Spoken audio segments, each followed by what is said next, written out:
It's Friday. It's one more day in a hotel room before we head back to the studio. But since it is a Friday, we have to start Friday the way we always start Friday, don't we? So let's start Friday. Come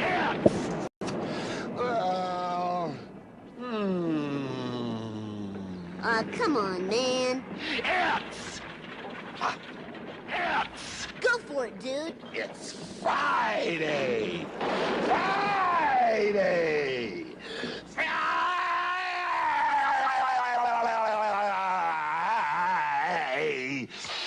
Day.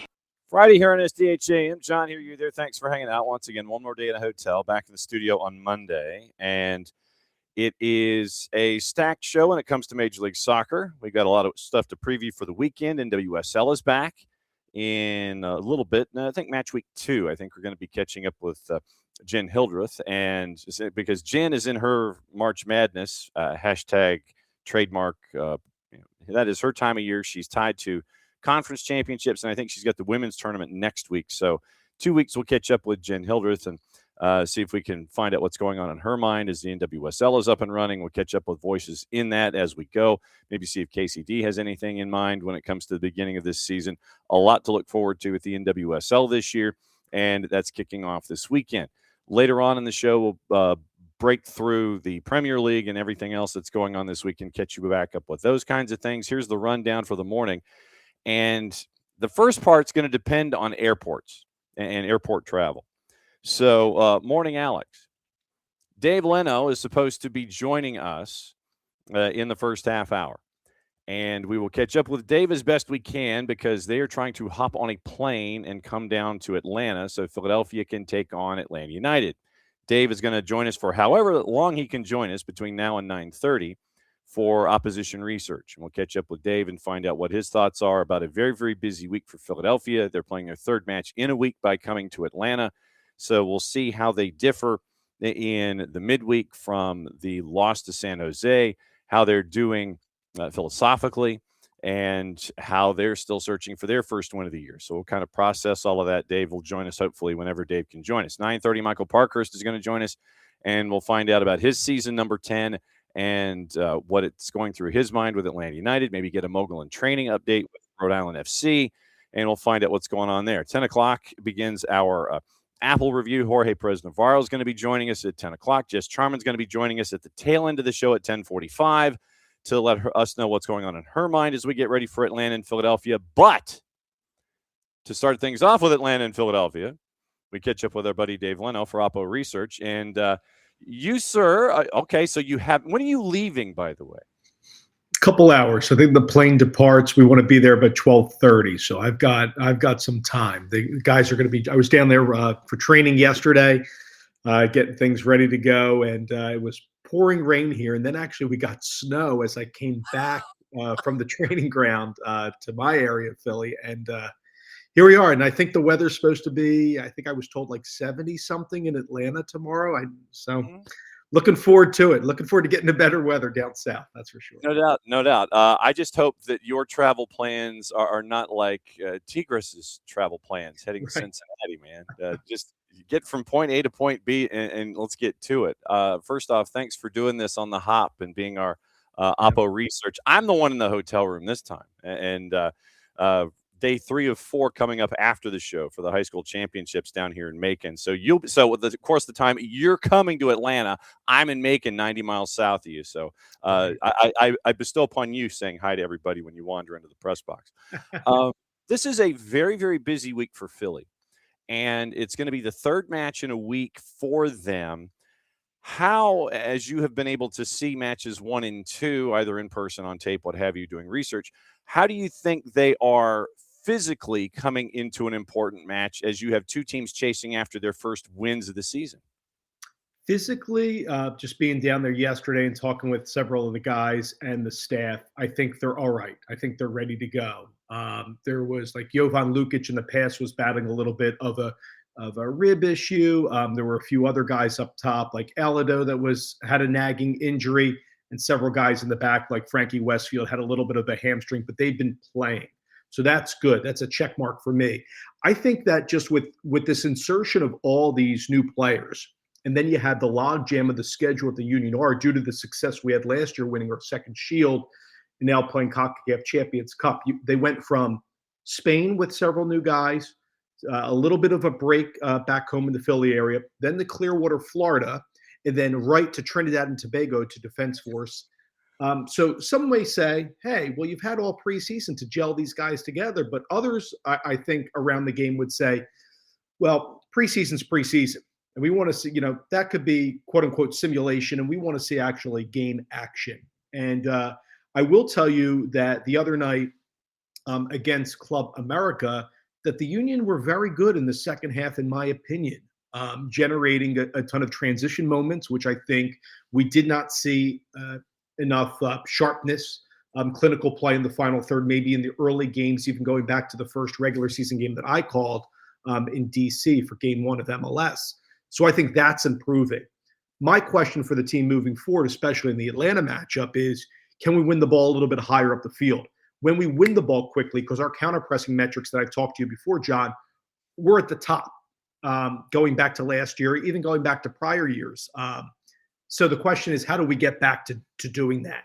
And I think it's the partnerships that are still being figured out between guys, and when to go after a ball, when to deviate.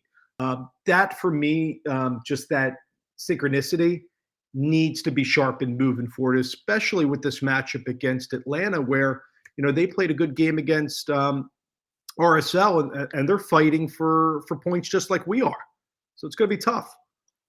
So when you're looking at two of the Police's best albums, two of their best songs, Synchronicity 1 and 2, who do you think is in Synchronicity 1? Who do you think is in Synchronicity 2? Who is progressing and in those relationships, and who still needs some work, do you think? Yeah, I think the forwards, and this is no secret, I think the forwards still need a little bit more gelling with one another. We had the partnership last year of Ty Baribo and Bruno Damiani. Some may say on the surface, two very similar players. Now Ty scored a couple goals with DC, and I'm very happy for him. And now Bruno has to figure out that relationship, whether he plays with Augustine Anello, who has more of that 1v1 bite. Bruno's a more back to goal type of guy, but still could be in possession to be very good, could take a quick shot. Milani Lasky has played the 9. He's played the 10. Do you want him in more of a creative playmaker role?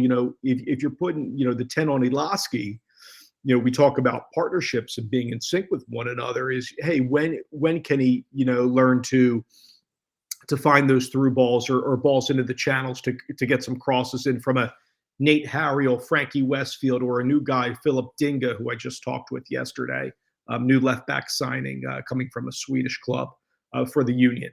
And that, to me, I would say, if you talk to Union people, they would say defensively, the team's been pretty sound, even though there's been a whole lot of change back there. I think nearly a different defensive, alignment for the team. I'm talking about personnel-wise with the back four. Offensively, I think there's still questions. I think the metrics show that we're getting entry balls into the final third. It's just the end product isn't there. How do you get the end product? And that's, Ezekiel Elado was deployed in a lone striker position, last game. Does that continue? So I think Bradley has told the media that, he has to be adaptable to whether, we're going to play in a 1, striker system, where we're going to play the 4-2-2-2. And then how do we tactically flex, throughout the game? So I think that it's what I would like to see is just a game caller is the Bruno Damiani's, Alados, Anello, Indy Vasilev, Milani Lasky. I'm talking about the attacking midfielders all the way up.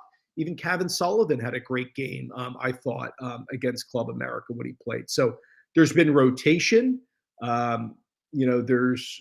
There's been better second halves. My question is going into Atlanta, again, another question is how do we start the game well in that first 10 to 15 minutes, setting the tone on the road? When you look at how things are, this is not something that is I think, out to the edges when you're building offensively. This isn't something out to the edges and you're trying to work stuff into the middle. This is, I'm gonna grab you and just mash you right in the face, and I'm gonna come forward with it. With Atlanta looking the way that they do, and I guess this is where we're kind of looking at matchups and X's and O's, I guess. If Atlanta, say, is looking at things with latte lot, if you go with the 4-2-3-1, and you and I both know that formations are just kind of a loose construct until a whistle goes. If Atlanta is the 4-2-3-1 in quotation marks with latte lot up top, and you're looking at Miggy, a central midfielder, and Miranchuk on the right-hand side, does your gut tell you it's going to be the 4-2-2 because you want to have that one more trying to defend coming back the other way? What does your gut tell you formationally, in quotation marks, about what Philly might do here against Atlanta? Yeah, look, the gut and the backbone of the team, the DNA, is the 4-2-2 under Bradley Carnell. So if you ask me from the outset, that's what I would expect. I think a lot is also on Danley and Lukic, who were terrific last year. I think really unsung heroes and big stories to the Union's success a year ago. They need to help whoever starts at center back. The new guy, Jeff Seary, coming from Norway's SK Brann, was a vice captain with them. I mean, I watched him a lot, like doing individually yesterday at training, winning aerials with another defender, and just working with the staff. I've really grown to like technically how he plays. Good in the air, good on his feet, can be brave. Is always brave, like to win that 10, 15-yard sprint to go win a challenge, vacate his area, and then like an Owutu Makanya has to cover him in kind of like a sweeper role in the back. But then it's like I talk about partnerships. If those guys get forward and a high line of confrontation to the wonderful players that you spoke of, and Miranchuk did have a brace, right? Last game, their first 2 goals for Atlanta, is in a counterattacking situation. Who's going to be there to deny a latte lot, Miggy, where he will drop in possession to get on the ball? And, he has freedom, I think, under Tata to float everywhere to get on the ball and then create that transition moment for Atlanta moving forward. That's a key for me, is like denying Atlanta in transition and a counterattacking situation. Because if we play a high line, meaning we get our defenders all the way to that midway line, the halfway line, and we get caught, because our passing, some may say that have watched the Union, has not as been strong as we saw last year. If that get cleaned up, where we're stringing 3, 4, 5 passes, and Atlanta's deferring, saying, Union, you have the ball, go break us down. That's where I think we need to be sharp, and they're working on that in tight spaces, that decision-making, which I think a lot of teams do with those little, mini games that they play. And so, like I said before, it's an Owutu Makanya, it's a Jeff Seary, it's a Lukic, a Danley, to deny time and space to latte lot. For me, one of the other keys, denying Atlanta in transition, but rest defense. And maybe I'm simplifying a term here, but when we have possession higher up the field and we lose it, again, we can't fall asleep in the back when they move. I don't think we've been caught so much, thinking on the fly here, John, in, too many like counterattacking situations where, the other team has numerical advantages. I mean, the one goal San Jose scored with Timo Werner, where he kind of like a cheeky half turn and then he crossed the ball in the boot and scored. That was a fabulous goal and a great play by the German international. I tip my cap to him. Besides that, we've been there. And then the last thing is set pieces. Set pieces have been the backbone of the Union. I think I said to you the last time I was on, we've been one of the best in the world set pieces. And Iloski has done a great job at that. Indy Vassilev can put it in, among others. But when you lose a Kai Wagner, who was your maestro of set pieces, it's a different wrinkle. So, we lost some terrific players for the Union, but I think the guys, like hearing from Nate Harriel, Lukic, others around the team, Iloski, I think they're revved up to turn this thing around. And they said after the Club America game, look, even though Club America has been like topsy-turvy in their league, if we can hang in with them in the second half, and yeah, we lost in leg 1, we got to parallel that success, I think, in Atlanta. And I think it's going to be very hard. Atlanta, as you know better than me, has a ton of new players. Their back line's very, very different. Some of their attacking pieces are the same. So I'm looking forward to seeing, how, we can win the ball like the middle of third of the field and then go. And that's where we were good. Can we score in that like 8 to 10 second range? Like there was a goal that we scored, which was Indy Vasilev's like second-minute goal in Montreal last year. It was scored on a quick tackle, and then we quickly scored against Montreal. That's what I want to see. And when I see those moments, which there have been one or two in games recently, but when I see the end product, then I'll be right. Then I'll say, hey, Union are trending in the right direction. Dave Leno, Oppo Research, hanging out with us to kick things off here on Friday. And you've opened up like 19 questions again for me here. Here we go.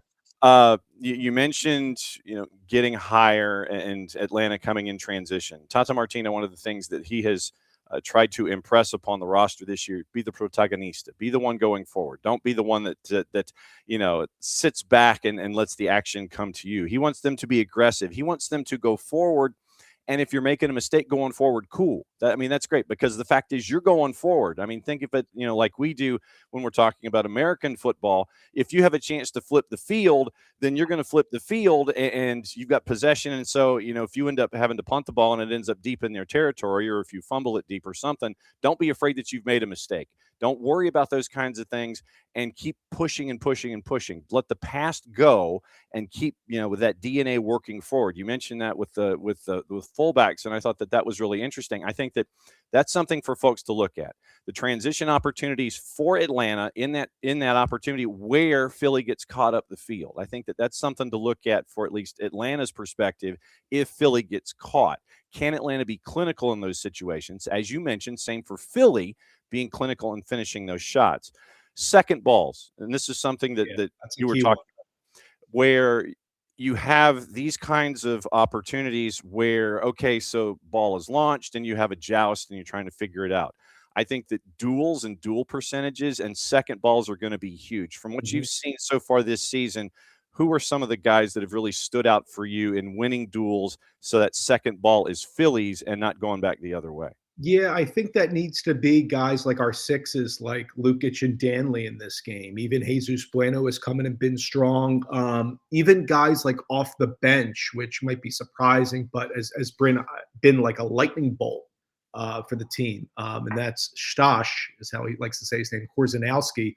Atypical path, backup forward, comes in off the bench. And, he's been great coming from the college system at Penn, Ivy League school in PA, and then going through Union 2 and get rewarded with a first-team contract. He's been good at that. But, John, you make an excellent point. I mentioned a couple guys there. Jeff Seary I would put in there as well. But I want to see me and Sebastian Letou, Union legend, calling the games. I'll tell you, that's where I think the Union staff would tell you as well. We need to see us winning a little bit more second and third balls. And I think that's an excellent point you bring up. That is a key metric to watch out for in this matchup. Because you could say, hey, Union, you win a second ball, but then how quickly are you retaining possession to go up the field? And I think a lot of people watching who maybe casually follow the Union know we're a team that doesn't like to play with a ton of possession. We don't care if the ball's tilted. So if Atlanta's going to have a lot of the ball, that's fine. But quickly, when we dispossess Atlanta, I'll be curious. Hey, when's the pressing cue in this matchup? If Alzate runs in between your Atlanta center backs, for example, are we letting him go? And then are we going to line up in a mid block? Or are we going to say, hey guys, we're going to quickly press? Or are we going to let the center backs pass east to west? Or are we going to line up at the top of the area and say, hey, we're going to go after the first pass out of the back to the guys on the outside? That pressing cue for me is something to keep an eye on. And for those that are following this matchup, when are the Union going to go? When is Atlanta going to go at the guys? And if Atlanta commits the numbers up the field that they will, and the Union are going to put 8-9 guys behind the ball, when we're deeper, like I said earlier today, like, hey, we want to win the ball high up the field, but when we win it deep in our own end, can we play that quick 1-2 pass up the field? And that, I think Union fans would tell you, hasn't been there because, John, what I've been seeing over time, and this even goes back to last year. I mean, Bruce Arena and others have deployed this mid block against the Union. And it played so narrow between the lines, and I'm talking maybe from my broadcast perch, maybe, I don't know, 30 yards from the first line all the way to the last, Mhm. and making it difficult for the Union to pass through the lines. And can a pass from a guy in the back, like a Jeff Serial, Wetu Makanya, or an outside back, can it break a line down from Atlanta, with the young 17-year-old kid Sanchez, or I mentioned Alzate, or somebody else? Yeah. Can we break a line down where we're like in a 4v3 situation running at your center backs? And I'm seeing it in training work out really well in the type of situations that the coaching staff is putting the team in. Is like, can you replicate that into a game action? There was one instance of the game that I called against San Jose where like Indy Vassilev had like an overload on the right-hand side to the goalkeeper's left, and we just missed the final pass. And I think, again, I mentioned the word sharpen a lot. If that final pass is there against Atlanta, I think we will have success. Now, I will tell you lastly that the Union have had a ton of success against Atlanta. I think we're unbeaten the last 5. I think we only lost 1 of the last 12 against Atlanta. But, those are just numbers. And these are 2 teams now, coming in 0-3 in regular season play, fighting for points. There's a long, long way to go. So I caution both fan bases to say, I know a lot of people are very concerned, but I think there's going to be a lot of jockeying once one of these teams, musters up a few points. Obviously as a Union guy, I'm hoping on the road that the team can come out strong and brave. And I'm curious if the new left back for ones to follow also in the matchup, spoke to him, Philip Dinga. His name's spelled Ndinga, but he just goes by Dinga. Right. Played in Sweden, and he's a guy, like I mentioned, tenacious, get brave, can win a challenge. Will he put in the type of crosses like Kai Wagner will? I don't know. And I'm not expecting him to. But I think, that area of the Union's attacking chance creation has been missed. It's like, hey, can we put in 3 or 4 crosses and a half? Some games, yes. Some games, no. Michael Parkhurst coming up bottom of the hour as we continue here on a Freestyle Friday.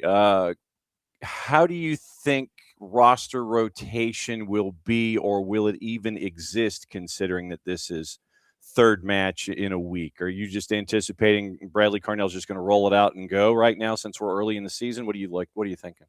I think you're going to see a first choice 11 out there against Atlanta. Now they play Wednesday the 18th at Club America in Mexico, and then they play the 21st, not to get too far ahead, back in MLS at home in an afternoon matinee against Chicago. So I'm thinking from the staff, and I don't know the lineup, but I can tell you that I think you're going to see, the guys that are expected, to be starters at this point, like an Wetu Makanya, like a Jeff Siri. Dinga did play the game against Club America for a good amount of minutes. So there's a question at left back. Does he roll with him again? Is he good to go? At right back, do you go with an 8 Harriel or do you go with the Frankie Westfield? Do both of those guys play? So that, for me, I think Atlanta's sitting on the scout saying, hey, what are the Union going to do there?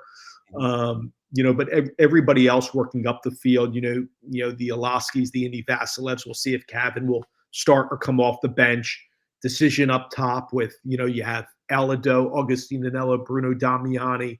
I think they're still trying to figure out that partnership.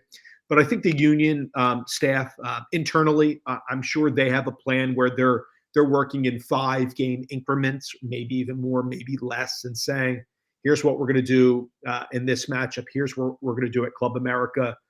Rick started against, is doing the Champions Cup in goal. Andre Blake has been playing the MLS game. So I think teams and folks can figure out what the rotation may be.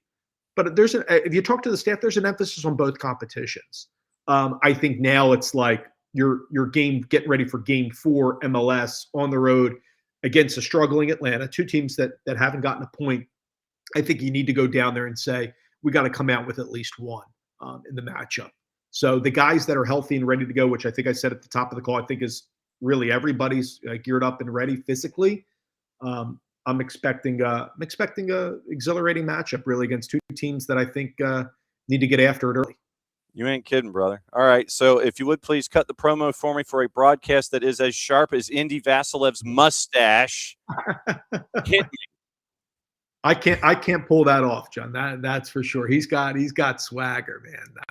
That's for sure. Well, first off, let me say I want to give a shout out to you and this great show that you have in promoting our wonderful game around the world. I always say that, so thank you. I know you got a busy morning ahead. All good.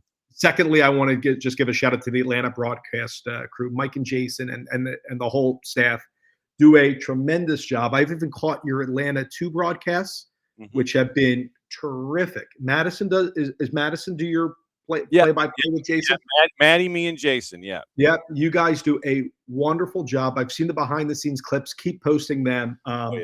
Shout out to all you.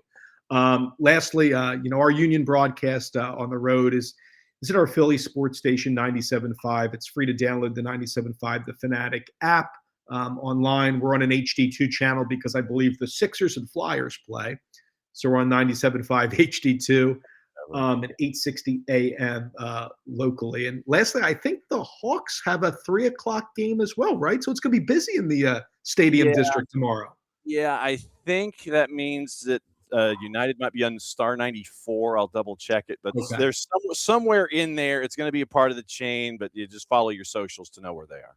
Yeah, well, I'm looking forward to a great game. Hopefully, the Atlanta crew has a wonderful broadcast. Looking forward to seeing them at the Benz. Always love doing a game from there, just from a Philly guy and the Philly perspective. And I hope there's a ton of chances for both teams because that leads to a great broadcast. So can't wait. And as always, my friend, thanks for dropping by as you always do. The red carpet is out and the garage door is there for you. Just be safe coming down, and they'll be able to see and make sure the ice cream machine is working. By the way. Oh, there you go. That's something I need to lay off, though. But, Carvel ice cream machine was working at home match 1. Get your swirl and just go for it, brother. Just get down here safely and have a great call. We will catch up with you on the flip side. Be safe, my friend. Thank you, John. Thank you. There goes Dave Leno. He's now going to pack, and he is going to rush down here, or at least 90 minutes north of me anyway, and be ready for the call this weekend. So that's great to catch up with Dave and get Oppo research about what's going on with Philly. Hopefully that will help out from the Philadelphia side. Jess Charman's supposed to join us in the last 15 minutes because she is at practice this morning. Talked to Tata Martino yesterday. We'll find out what kind of intel she is allowed to discuss. And we'll break it all down for her from her. So it is Jess and Lori Lindsay, I believe. And so Jess and Lori Lindsay are on the call for Apple, and we will be catching up with Jess in the final activity of the show as we get you ready for yet another weekend. But it's always great to catch up with Dave, not just on a matchup per se with Atlanta, but any opportunity that we have to catch up with Dave about things, official term. It's always great to catch up with Dave, and cannot thank him enough for the kind words about everything that we're doing here at SDH. As he is part of our Rolodex, and to be able to break bread with Dave and find out what's going on in his mind, it's always great to catch up with him. Michael Parker is set to join us in a couple of minutes. We'll find out what the latest is with him. And then, okay. So, Abby, I will. So thank you for that. Morning, Alex. Morning, David. Thank you for being down here in Macon as St. Pius got their first ever state championship. And that was on gpb.org, and the GPB Sports app. After the show this morning, that's when I put the Superman outfit on, take it to the Macon Coliseum, and get ready for everything there. And so we will have that all day long, today and tomorrow. And David, you see the picture on socials. You see that David shot the picture of the trophy presentation for his beloved Golden Lions. And so they won yesterday. So morning, David, morning, Abby, morning, Jordan.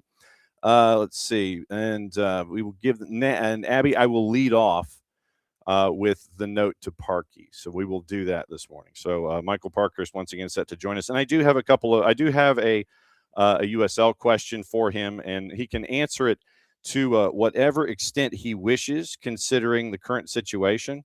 And we can ask, and he can express whichever emotions he wish as a mogul in training when it comes to everything involving the difficulties right now in the NUSL Championship. They are going on with their season, and we are going to find out what's going on with Parky and find out what is going on. So it is 9:30, so we catch up with our friends from Beyond Goals Mentoring. Yo, Parky, what up? What is up, Mr. Nelson? That's my father. You know that, sir. Yeah, I know. How you doing, John? I'm in a hotel room in Macon, by the way. I am not in town. I am down in Macon for the high school basketball championships. So, yeah. So, excellent. Day 3 of 4 of the marathon, and so I will be watching everything north of me from Middle Georgia this week. I do have Abby has something that she wanted me to tell you. It's in the Twitch pitch, but I wanted to also let everybody else know who are just listening this morning. And I do want to talk about season 10 and all these kinds of things. I would like to ask the mogul in training a question, and he can answer it to whichever extent he wishes, considering the current situation involved in that league that is attached to the mogul in training. May I ask a question? Sure, of course. Where are things right now as best as you can explain? Because we know that it is a difficult situation right now, and I'm using that word on purpose, to be a neutral observer in this between the players and ownership in USL Championship right now, the USLPA, and there's still no collective bargaining agreement. I guess, where are things right now as they stand? The season is still going. Games are still being played. But how would you best characterize where things are right now between the two parties, even with the season going on without a labor agreement? Yeah, to be honest, John, I wish I knew more. I haven't really been involved in any of the negotiations. I was on one call. That was an update call. But other than that, I have not been on anything. So I don't know a ton. But I haven't heard anything that games won't be played this weekend. Right. So that's good. But of course, I understand the player side of things. There are a couple organizations in the championship that need to do better, flat out. They need to do better. And, I know that every team is losing money and it's a difficult business. But that's also the business of professional sports in general. So, I feel for the players in some regards. We take good care of our players up in Rhode Island. But I know that they all have to band together. But that's challenging as well. I just hope that we can avoid a strike. Nobody wants to miss any games, either side. So, the conversations are ongoing, which is great. It's not like there's radio silence. So I think everybody wants to find a deal. It's just finding one that nobody's happy with, but content with. Yeah. And, since you have been on, I guess now technically you've been on both sides of this discussion. From a player's perspective, knowing that you can empathize with them, as the leagues themselves have grown and how professional soccer has grown in this country, how have the relationships, have they improved over time between management and labor? Has it more just kind of like a coexistence? Does management on the whole, regardless of what league we're talking about that you've been a part of, did they understand where the players are coming from to that point of being content? Is it still adversarial at points? Is it can you characterize how the relationship is between players and management these days and how it's grown where it is right now? Yeah, I think it's tough. I think it depends on what organization you're at. I think everybody knows that regardless of what league, right, there are owners and ownership groups that do things differently than others. And some look after their players and some spend a lot more money than others. And why would you not? That's the thing that gets me, because you mentioned that some clubs are better at taking care of their players than others. I mean, it makes too much sense that you would want to treat individuals as you treat folks as you wish to be treated. And you said off the top that there are some clubs that need to treat their players better. It doesn't make common sense to me. But I mean, I can vaguely see it in an economical sense. It just doesn't make common sense to me that you wouldn't do that. Yeah, and I think that most of it, when I see it, I think most of it is just economical. don't want to spend the money to do it. But not everything is about money. You don't have to be the highest paying salary team in order to treat your players well, right? And some of it, I think, is having people making decisions that don't know the player side of things, don't understand the player side of things, don't know the ins and outs of those types of relationships. So that's part of it too, because it is sometimes just small little things, like how you handle the wives and the families, and where do they sit, and the meals before training and after training, or it's not just all dollars as far as salaries. Of course, there's going to be teams that outspend others, but you can still look after players and have just a good approach with players that some organizations don't. You get to bring that to the table with your time up there in Rhode Island, being that extra perspective. It's like, hey, have you thought about X, Y, or Z, and helping the players along and understand that they're a part of a larger family? Have you had the chance to contribute those kinds of ideas? For sure. And that's one thing that we stressed from the beginning, that we wanted to make sure that we were a destination players wanted to go to. And that's basically because of how we treat players on and off the field, and, the environment that we provide for them. And, again, we don't have a training ground. We train at the stadium, which is not great. I don't want us to be training at the stadium, but the reality is it's going to cost us, $20 million probably to find space, build it. There's not a lot of space up there in Rhode Island. So it's an expensive endeavor after just building a very expensive stadium. So it's not easy. But we can do other things off the field, right? Take care of guys, take them out to eat here and there, take them to golfing, set up different events, right? Have the wives together for a meal, right? There's little things that you can do to make sure that, hey, these guys feel like that we care about them on and off the field. Okay, enough management and labor talk. I wanted to ask, just because of your perspective and where things are and everything. It's season 10 for Atlanta United. It's been a while since we've been able to catch up. Mm-hmm. Random question that popped into my head. From that first team that you were a part of, who is the most random individual from that roster that you still have regular conversations with to this day about your time together at Atlanta United?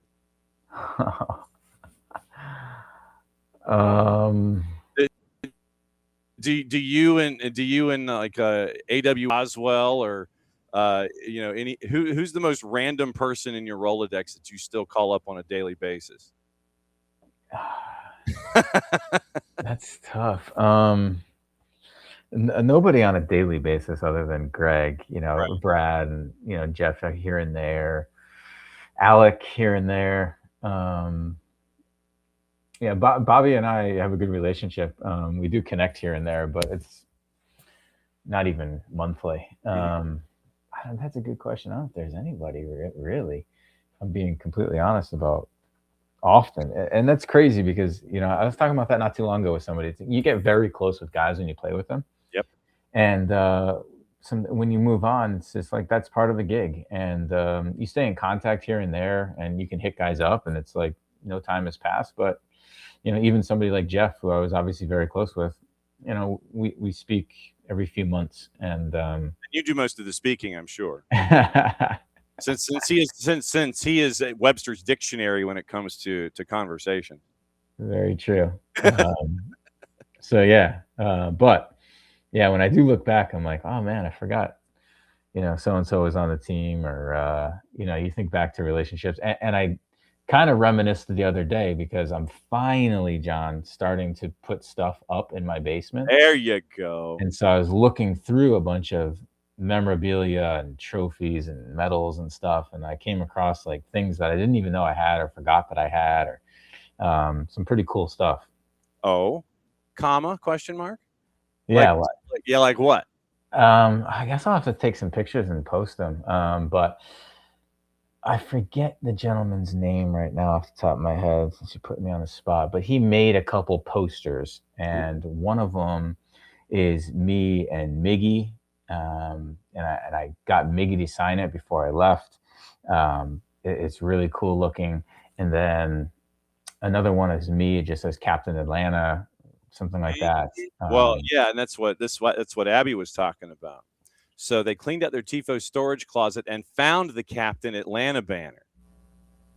6 1/4 by 6. Do you want it? And if you don't, when next time you're in town, can you sign it? And they can use it as a fundraiser for the Gulch, the umbrella for the 6 supporters group. So let Abby know. But yeah, I love that. They found their Captain Atlanta banner. Well, that's way bigger. The one I'm talking about is a poster. It's probably, that big. It's really cool. It's got a great design on it. But yeah, I'm happy to sign that, Abby. We should absolutely, if it can help you guys, let's do that. If nobody wants it, I'll take it. But see now, and yeah, that would be like an entire wall down there in the office. That could be your new background and everything. You just sit there for all your phone calls and everything. Use that as your new background for all of your stuff. When it comes to this season, and Tata's back, Tata 2.0, and he said it's going to be a long-term fix. Be patient. And you're finally getting goals scored. You get to see the importance of Alexei Miranchuk, and as a starter and everything. How patient are you as a part of that family about wanting to see things flip the script and be better than they were last year? How patient are you? More patient because Tata's the coach than I think if somebody else was the coach. Okay. And that's just because. Sorry. I get that. Yeah, I get that. Yeah, just because he's had the success, and not only with Atlanta, obviously with Miami, and he's taking over a roster that he's had very little control over, which I guess any manager coming in would have been in the same spot. Mm-hmm. But I will say at the same time, golly, has it been disappointing. Man, crazy. And I know that Alexei was a little bit injured. Maybe that's why he didn't start the first couple games. And I know that Galarza, which I cannot look at without thinking about Greg because the last name. So we'll just call him Greg Galarza from now on. He's coming in to help the squad. So, but geez, yeah, it hasn't been inspiring, I guess. I don't know if we've deserved points yet in a game. And, some of the goals we've given up, it's from a defensive perspective. You're like, golly, needs to be a little better. But I do have faith that they'll turn it around. I still think that we'll get into the playoffs. So, but you can't go 0-6, 0-7 or something like that and have a start like the Galaxy did last year. So, things will need to turn pretty quick. When you have mentees that are drifting into new situations, they're the new kid at school. And they're the ones that are, trying to integrate and try to sit there. So they feel out of place. It's like, I don't know if I belong here. I'm here and I have to be here, kind of a thing because of geography. Do you get the chance to talk to mentees who feel out of place because they're the new kid at school and try to tell them about how to integrate and be nice? Do you talk about the off the field stuff when they're the new kid in town? Oh, for sure. Yeah, definitely, because it's important. That's one of the most important things about joining a new team is getting to know guys off the field, right? Because if you feel comfortable with them, there's very few players that can feel uncomfortable off the field and then perform well on the field. Right? It takes a very special athlete to do that. One who really doesn't give two anything about what other people think of them. And there's not that many of those out there. It's tough. So for sure, that's a big aspect of getting into a new group.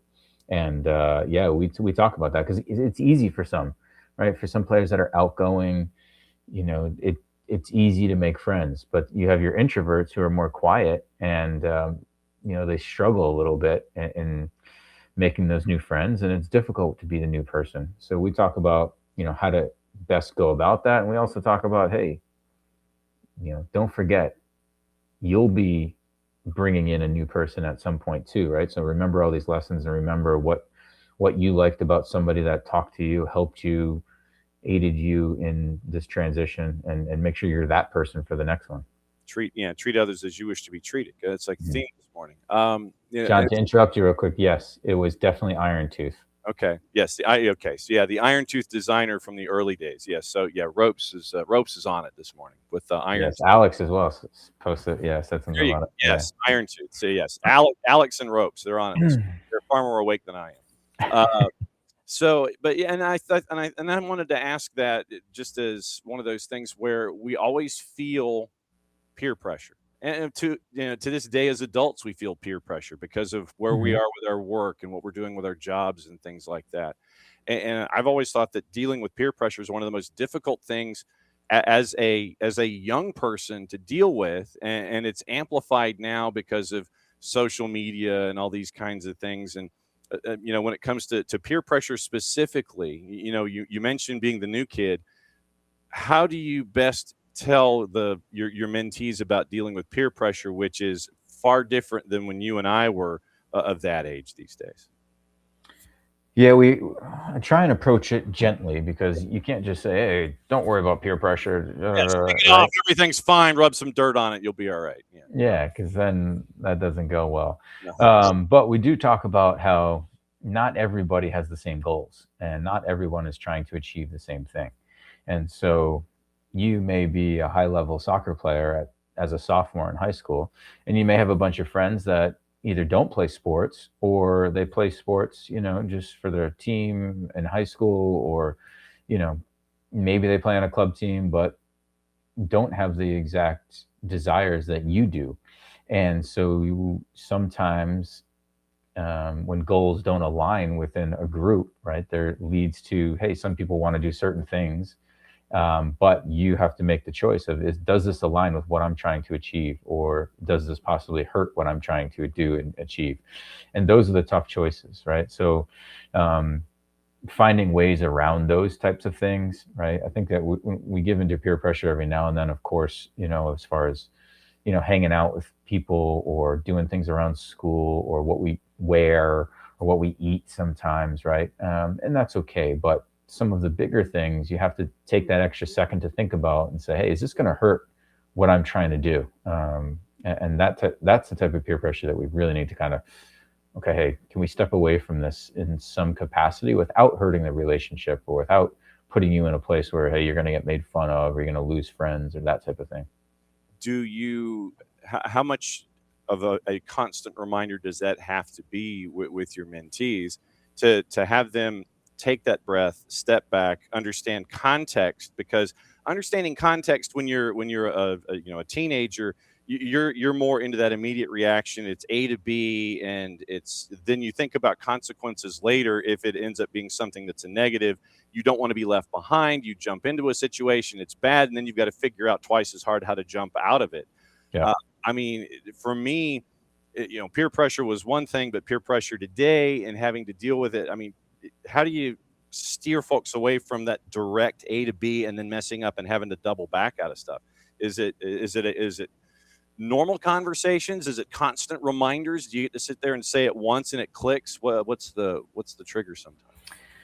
Now, of course, like everything, everybody's a little bit different, but I will say that in general, and I don't know if maybe it's because of where I'm living currently. Yeah. But kids are pretty responsible and they're pretty on top of things and they want to do well in school. And there is that vibe. Now, kids are going to be kids. And of course, there's trouble here and there.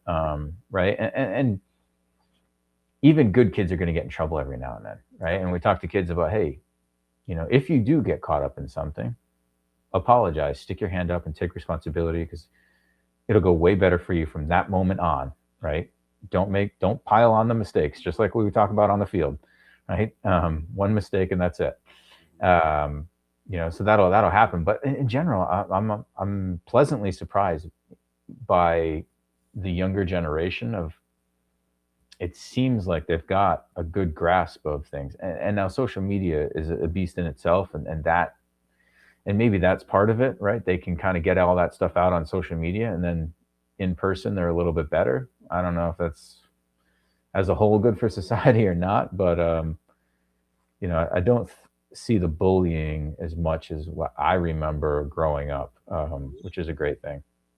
So that is cool that the bullying doesn't appear to be there, especially because of the immediacy of social media, where you could get called out. You sit there, that's this happened to me, and I'm going to post it, and I'm going to get it out there in the ether and everything. But I that's interesting that you are seeing, at least in your sphere, that the younger generation seems to be handling it better than those of us who didn't have social media growing up and had to just kind of deal with it and either jump in and be a part of the pack, or just be the outcast. That's cool that you're seeing it that way, but that's also, to me, I would think, but just because of all these different amplifiers and noise, that the opposite might be true. But I'm glad that you're seeing that it isn't. I'm sure that it exists, John. I'm not saying it. I'm not being naive here that it doesn't exist, and there aren't kids that are struggling with it, or there aren't some, kids that need to change their behavior, right? But just talking in general. So, where are things right now with mentoring, and how many thousands are you mentoring right now with? Well, I mean, because we got spring schedules going on here in the South with the high school soccer. How many are you dealing with right now this time of year, where we're in early March and spring is about to be here? What's your schedule like normally? On a weekly basis, probably doing about 15 to 20 sessions. Greg does probably about 40. Wow. Yeah, he's got a crazy schedule. But right now, I'm helping out a lot of like juniors who are hitting the big time period of recruitment, and prepping them for that and the upcoming showcases and tournaments. Right, it's a big year for juniors right now to get out there and get seen. So focusing in on that, and ID camps and those types of things. So a lot of college focused stuff right now. But then we did just announce, which is something I'm super excited about, is I'm going to do this Center Back Academy. 4 weeks, 1 hour every Sunday with Jimmy Conrad. So the two of us are going to just do this thing focused on center backs and center back play. And we're going to watch video together. We're going to talk about different instances and talk about training off the field, and what helped us and what made us successful and what we see. So just passing on like kind of the Rolodex of information as much as we can get through in 4 weeks. So how many hours in the 4 weeks are you sharing your CBU knowledge here? Totally.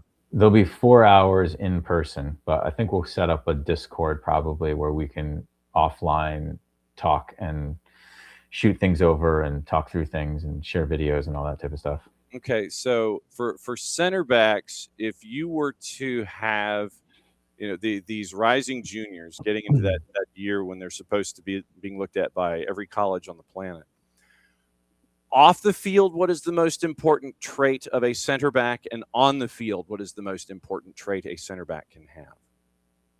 Oh, off the field, leadership, probably. Okay. On the field, reading the game. Okay.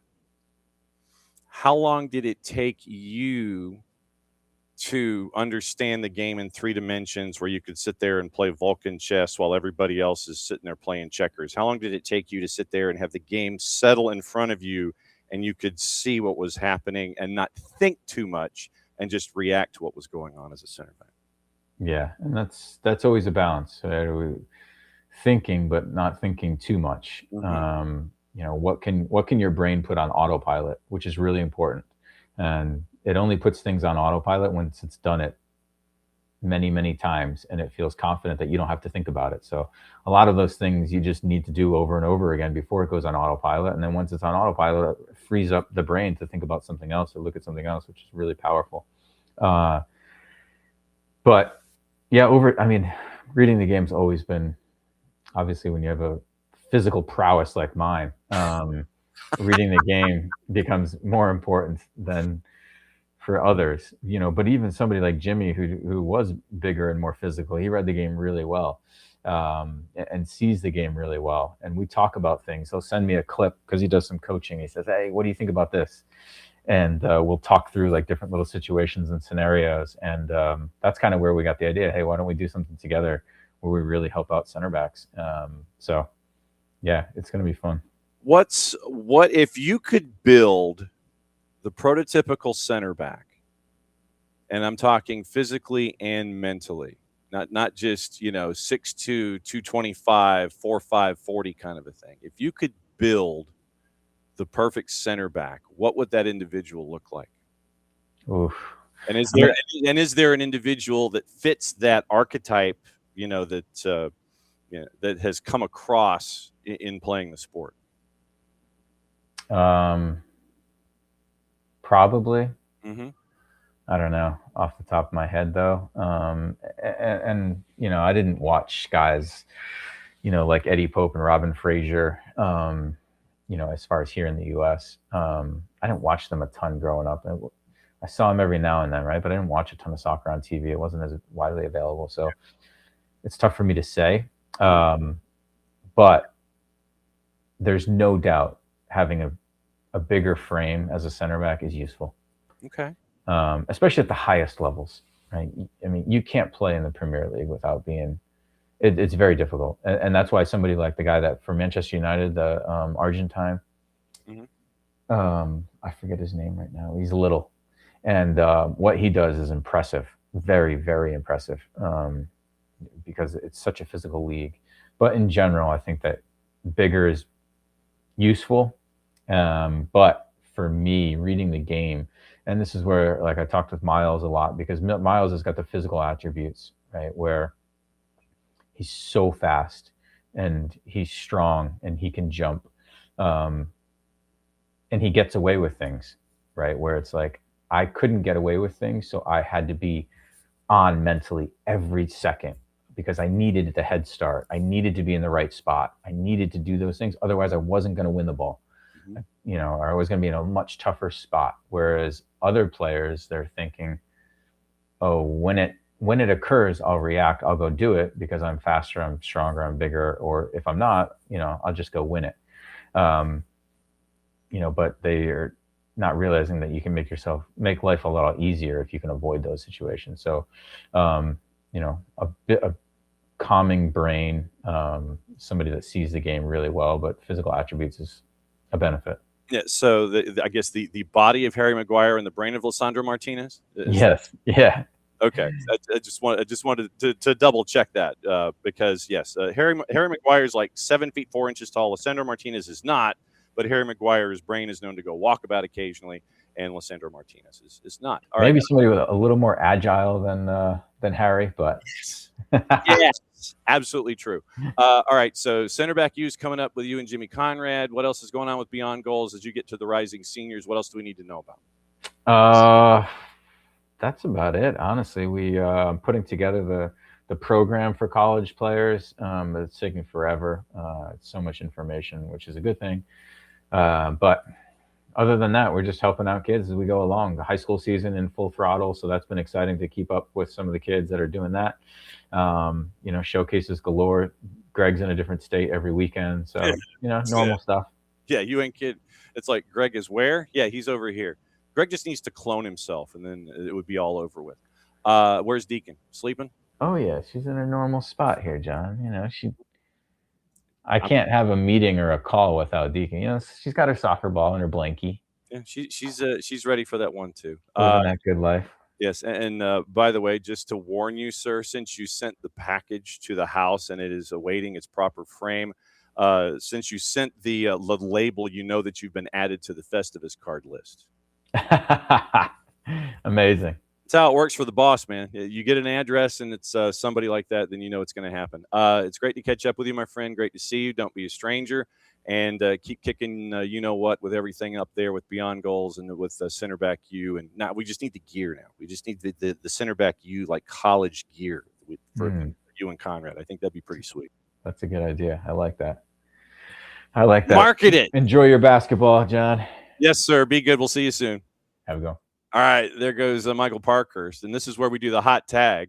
It is time to kick off hour number 2, and for this, we catch up with our friends from Apple TV. Jess Charman's going to be the caboose today. She's going to be coming up in about 45 minutes, but what we do is we raise our hand and we lunge to the turnbuckle because the hand is over the top rope, and this is where we bring in Jorge Perez Navarro, and we find out what is going on in his mind and what it's like to hang out with Cello Balboa on a weekly basis and how he controls him and keeps him from jumping out of the booth. Good to see you, my friend. Thanks for dropping by the morning show.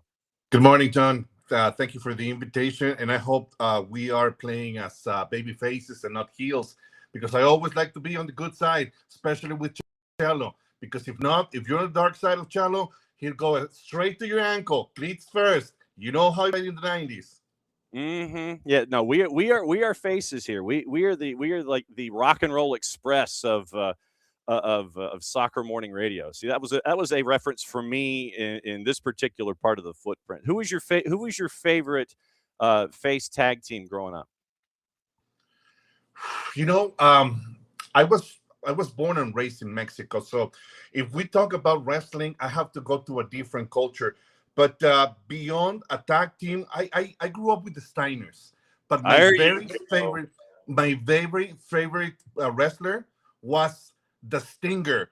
Oh, Fantastic! it's showtime, folks. Oh man, so have you ever had to do the Stinger splash on Cello on the air just to kind of get him to kind of dial it back a bit? I don't think I can make it all the way across the ring. I mean, probably half of the way I will have a cramp or a problem with the ankle. I don't think I can go all the way like the good old Stinger. Oh man, that's fantastic. I love that.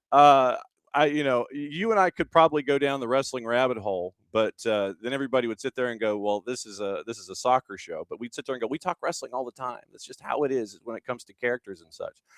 If you were to look at the first couple of weeks of this season from Major League Soccer, I guess, how would you characterize the good, the bad, and the ugly from what you've seen and what you've been able to glean this season? What is your GBU coming into this match week? Oh my God. I mean, I think that every year in MLS, it's an unscripted story. I mean, when we are requested for who do we think is going to be the champion, who do we think is going to win the Supporters Shield, it's a very long season. Everything can happen. And I think the real contenders start coming out like around mid or late September, depending on injuries, depending on how they work the second transfer window. But so far, I mean, everybody's putting their money on Miami, and Miami is still holding there. It's tough, but we have to see the second half. One of my arguments is that we saw when Lionel Messi had international duty with Argentina in Copa America, how tough was that year to be able to finish it on a good note for Inter Miami. That's still a pending story. LAFC, I think, is one of the good ones because they're taking it over where they left it in 2025, but with the big difference that they have a new coach. That was my biggest premise. How would things work out now with the new man in charge and not with Cherundolo at the helm? Apparently, everything is fine. Apparently, everybody's in the same note, and everybody's committed to the project. Also, how about San Diego FC? We were talking to Mikey yesterday because I'm about to go to the airport to go to do the game in Frisco. And we were asking him straight, do you think that you guys are playing at the same level? And he had no pity on saying, we're playing better. And I do believe that they are a much better team because now those youngsters are accumulating some experience and they're doing much better. Like the case of Bombino. Oh boy, that kid really can play. And how about this other kid that he always, Mikey always had great words when they went for it in Philadelphia. First, they got a loan and then they purchased it, David Vasquez. He had a wonderful performance the other night against Toluca. And I think that one of the biggest aces that are pending is Alejandro Alvarado, who had a terrible knee injury last year. But when he comes back, it's going to be a very interesting addition to the midfield in San Diego. You mentioned San Diego, and I know that you and Cello are prepping for that one in Frisco, as you said. So I want to go back to the midweek and ask about what we saw in CONCACAF Champions Cup. They're not intimidated by their surroundings. It's just like, go ahead, bring it, we'll be fine. It was one of the more chaotic matches, or really one of the more CONCACAF-y matches that we've seen in recent memory. And they're going to be playing 3 matches in a week, coming off of all of that emotion that was in that particular match at the Murph Dragon. What do you see going into this matchup against Dallas with all of that energy that's already been expended this week. If you allow me just to add to the point that you made, John, it's not only three games in a week. It's probably the cruelest part of the schedule so far, with 5 games in 2 weeks, because they have to also play the second leg against Toluca and come back for MLS activity. So it's a cruel 2 weeks, and now they're starting to travel. It's not only the trip to Frisco, Dallas. They're going to stay there. Then they're going to go to Toluca and come back to the States. I think this is the biggest test so far to see how good depth this roster has. And Mikey agreed about that on our conversation yesterday. But he trusts that he has like very good competition in every single position. They added a couple of very interesting kids. I mean, I think the right fullback position has always been the question. There was a moment that the 4 players were injured. Now this year, he started moving Bombino from the left to the right, and he's giving the opportunity to Kieran Sargent. He's doing good so far. But now, for example, Verhoeven is back on the mix, and he is trying both sides. So he wants players that can play both sides and can be effective doing every position. Like Ian Pilcher at the end of the year last year, we knew him as a central defender. He appeared playing as a right fullback, and oh boy, that guy, number 25, he gave great matches not only to Mikey but to the whole San Diego community. It was amazing what Pilcher did. I think we couldn't get any starting lineup from Mikey. I mean, according to tradition with him, he doesn't like revealing the starting 11. But I came with the very interesting equation, like he has to mix. I asked him if it was Inversten and Manu Dua +9, and he just laughed. Man, you're smart. Yes, because those 2 are suspended for the second leg against Toluca. They got the red cards. As a matter of fact, Inversten gave the note seeing the red card in the very early minutes of the game. That brought the penalty kick against 1-0 down, and from there they came back to get a very important win, 3-2 over Toluca. They finished the game with 2 men down, and I was asking Coach Barras if Wednesday was kind of one of the very favorite moments for him in his tenure at the helm of San Diego, and he said yes. The highest moment for him was when they won in Portland and they secured the conference on their way to the playoffs. Now for them, it's that night and Wednesday night, 3-2 over Toluca. Jorge Perez Navarro dropping by with us. Go ahead. I think I lost you. No, you're good. I can hear you. I just can't see you. Can you hit your camera back on? I'm so sorry, but I can't hear you. Okay. Let me see. Something happened. I went to black, and I have my screen back. I'm sorry, John. Let me see. Okay. Okay. There we go. There's good stage 1. Camera is enabled. And. Oh boy.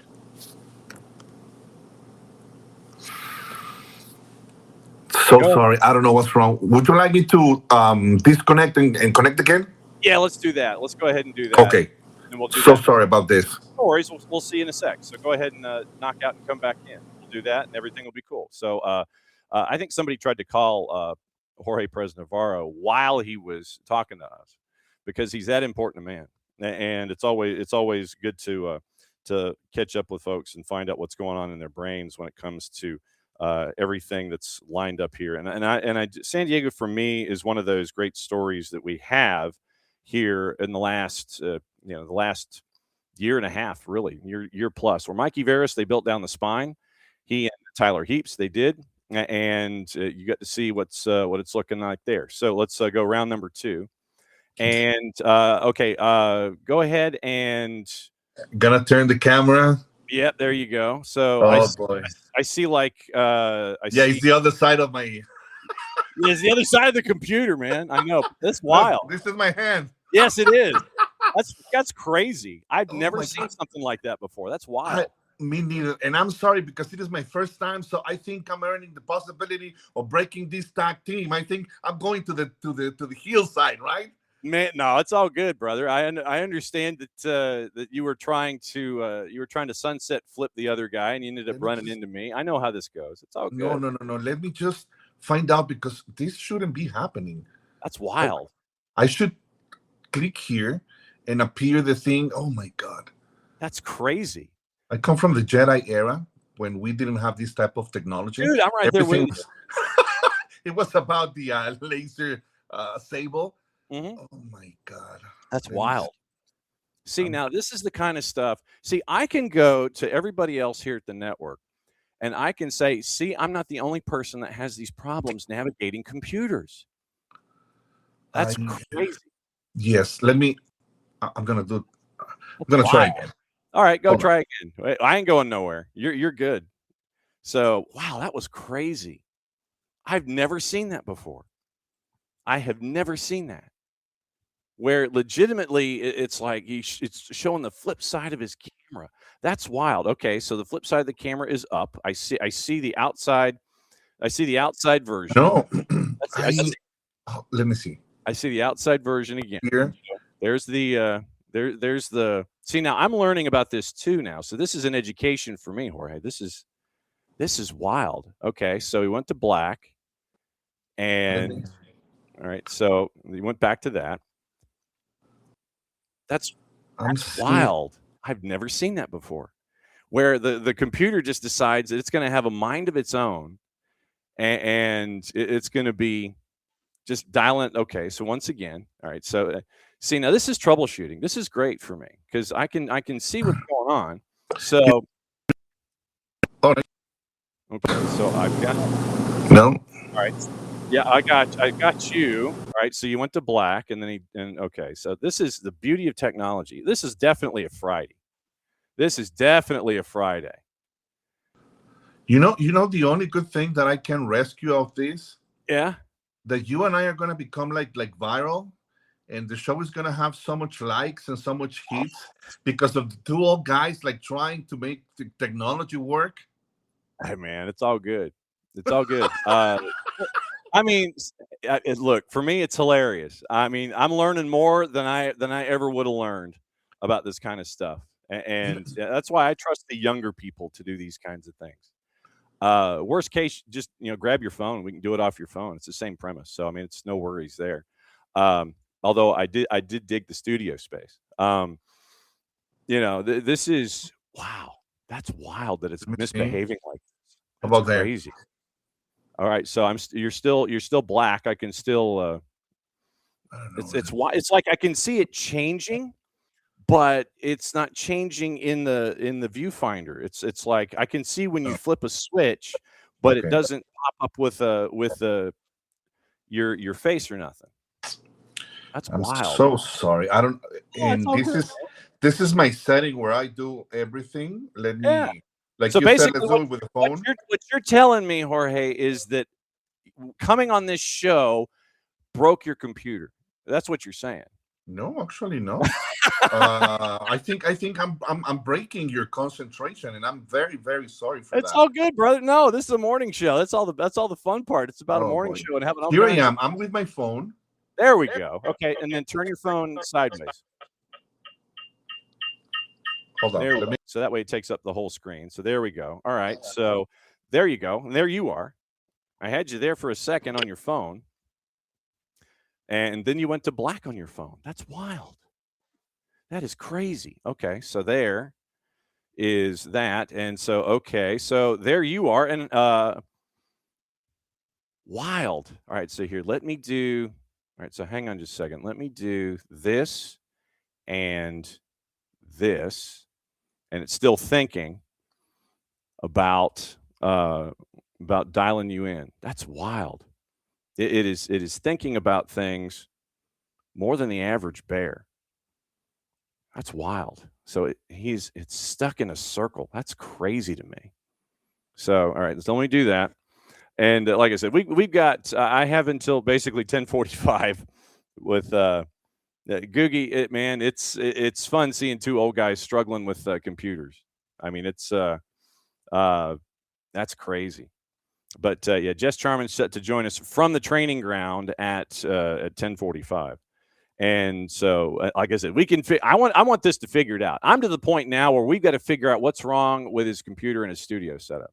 That's where I am right now. And we were getting into the lineup, and I do have some questions having to do with San Diego FC and figuring out as they're getting ready for FC Dallas. I want to find out what's on his mind as he and Cello Balboa. You know what? I'm guessing this is probably Cello's fault. This is what I'm saying. I think it's Cello's fault. I think he's the one that did this. I think it's Cello's fault, Jorge. You know, I got a message about some problem with the system because I tried the iPad. It was the first option. Then I tried the phone, and both got disconnected. I'm with the computer. This is like my last option.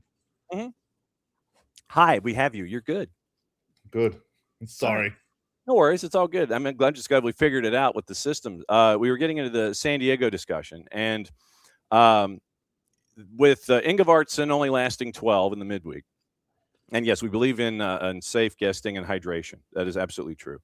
Manu Dua obviously getting the red as well. They finished with 9, and you were discussing the idea that they're probably going to start, considering that they're not going to be around on the midweek. So that's those 2 and 9 other dudes. And Mikey laughed at you when you came up with that, and he's like, that you were on top of things. Yeah. So what else are you expecting from San Diego going up against FCD?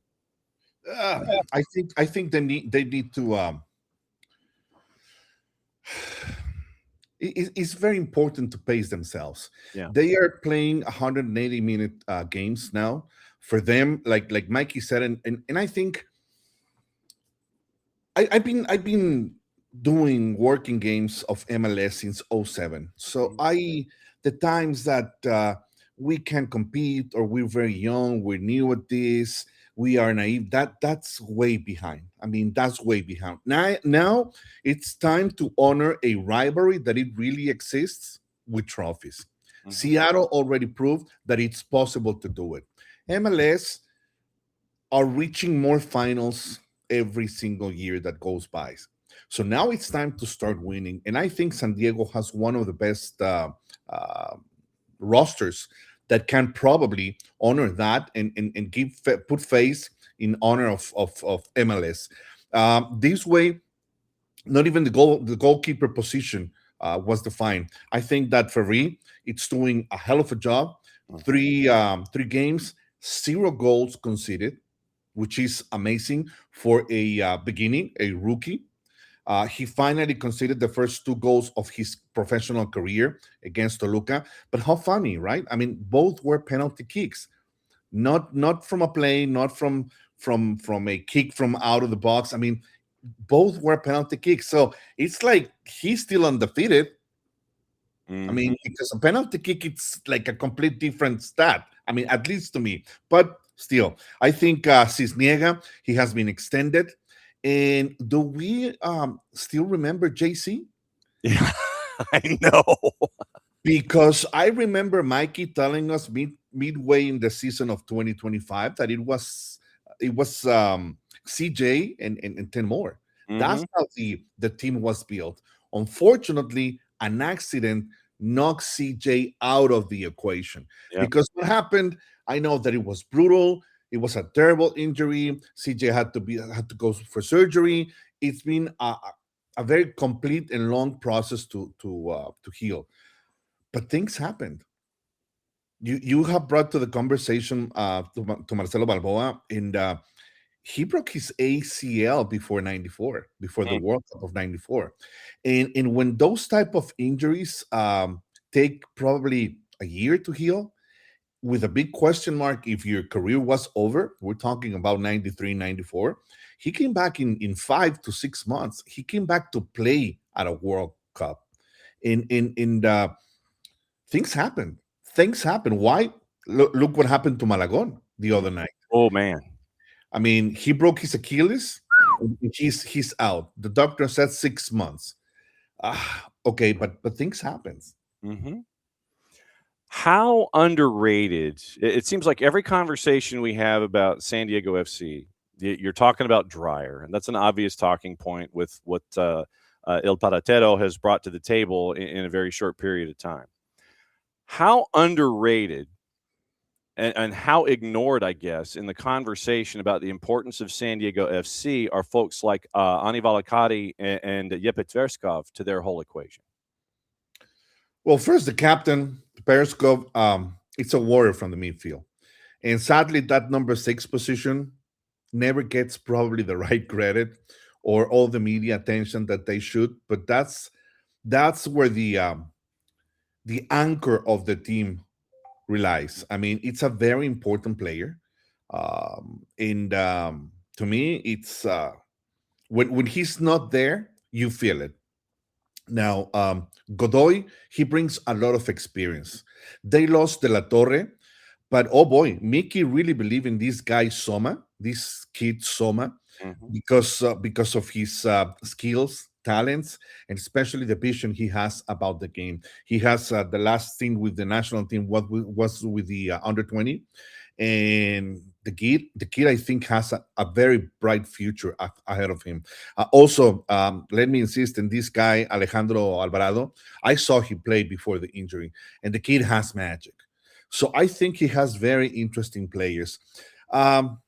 You mentioned 2 players that probably don't get the right credit, but there's another one who has covered a big hole because it was a very big hole to cover due to an extra football stuff out of the field stuff. Right. And this is Pellegrino. Yeah. He told the team mid-year. I don't think he was never a solution in San Jose.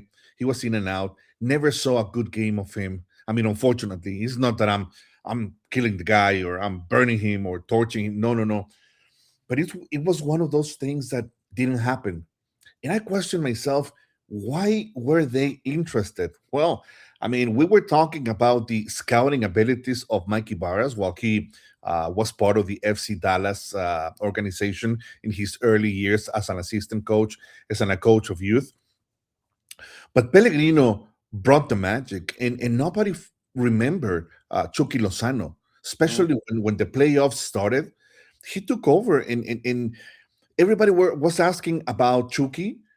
But I mean, the answer is: do we need them? I mean, do they need them? Because Pellegrino and Dreyer did everything, and let's not forget that San Diego Football Club reached the conference final without a natural number 1 because Ingvasten practically spent the whole year injured, and it was like the only real and natural number 9 that they had beside Tomas Angel, who recently has been negotiated to the Colombian League, Atlético Nacional, if I recall correct. Yeah. So they did it without a number 9.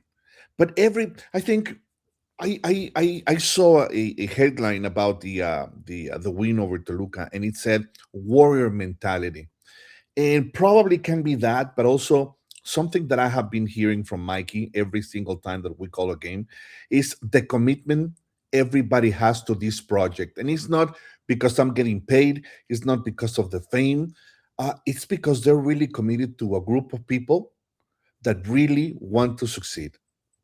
And I think that in nowadays soccer, with the big checks and the fame and all the temptations that come with that, I think it's very hard to find such a committed long group to reach the same goal.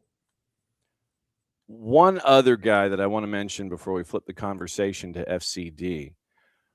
Where was this version of Christopher McVeigh in previous stops? I mean, you look at him and he was, in the East Coast, Christopher McVeigh, he was just kind of, it was like, yeah, we're going to run at him all day long and twice on Tuesday. Where has this version of Chris McVeigh been? And that you have Mikey Barras getting to enjoy him as one of your center backs these days. Well, I think McVeigh beat on the run to Patty. Patty left the team. It was the two of them considered to be central defenders. Manu Dua spent the first half of the year, last year, injured. But when he came back, everything was clear from Mickey. It's Dua and somebody else. And the kid has been there. The kid has had a very fast learning process, and he has been very effective. So I understand why he was selected with that high pick that they used, Mhm. and the conditions. McVay probably shows something that Patty didn't have. And McVay has some versatility. He can play as a central defender and also as a fullback. He played on the right. We were surprised.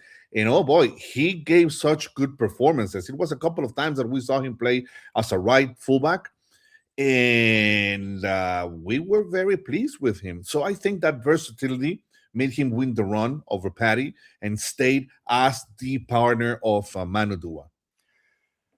Jorge Perez Navarro and Cello Balboa getting ready for San Diego FC and FC Dallas coming up this weekend on Apple TV. And you look at FCD, and Michael Collodi is now taken over. We knew about him in MLS Next Pro. Martin Paz moves on. And so Collodi is now there between the sticks.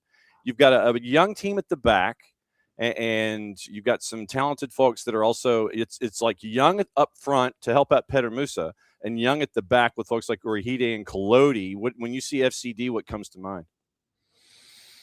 We were talking to Coach Quill yesterday, Mhm. and he said, listen, I mean, because last year was very tough for them, and probably the analogy is Coach Quill was hired, and he came to the team with a game plan, and a couple of days later, he was told that Acosta was joining the ranks. Yes. So the game plan had to go to the trash can, and he had to come up with a different kind of game plan because now everything had to be around Acosta, a former MLS MVP player.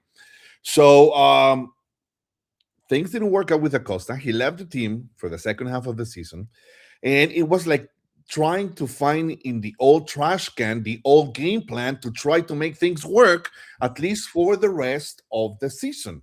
I think that at home they were able to level things. So there were a couple of details that Coach Quill wanted to succeed, and one of them was he wanted to play like San Diego. So now we see that San Diego is not only like a very effective team, but they're creating a model to be emulated. When Coach Bradley Carnell was coaching St. Louis and then he moved to Philadelphia, they were always talking about the Red Bull model, the one of the pressing, the one that we all attack and we come back to defend. That's what it was said. Imagine a team that in just 1 year establishes a personality that now other teams want to emulate. It's amazing. And San Diego didn't spend the most money. Their best DP player happened to be a bust because he finished the year in a very bad note, and he wasn't even considered for year number 2. He's making a lot of money just to be training in the facility, and that's it. So the team, it's still flying. Now, FC Dallas, can they do it?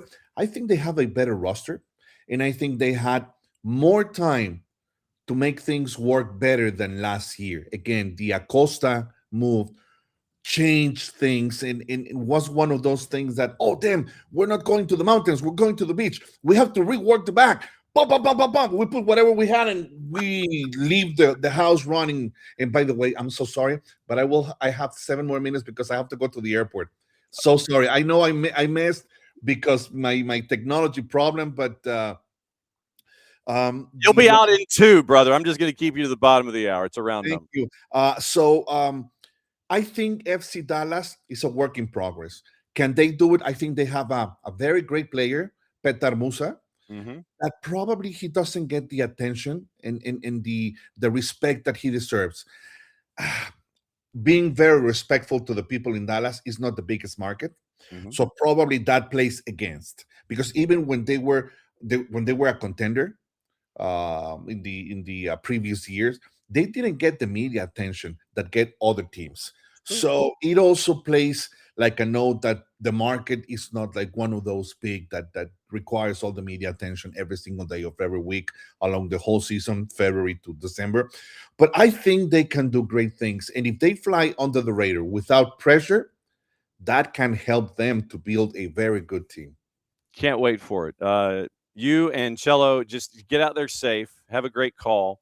And you know that since you've got the garage door opener, you know the key is under the mat. You can come in here and crash. You didn't come in and vent your spleen about anything going on. I'm glad we figured out the technology. Send me all your helpful hints so that way if I ever have the same problems, I can know how to sort them out. This is not going to be a situation like where Ole Anderson kicked Sting out of the Horseman. This is not one of those times, man. Oh, my God. Let me go and see if I have my bat so I can come dressed in black and come with my bat. Oh! It is Jorge Perez Navarro. Great to see you, my friend. Have a great call, and don't be a stranger. We'll see you soon. Thank you very much, John. All the best. All right, there he goes. He's got to catch a flight because he and Cello are making a call.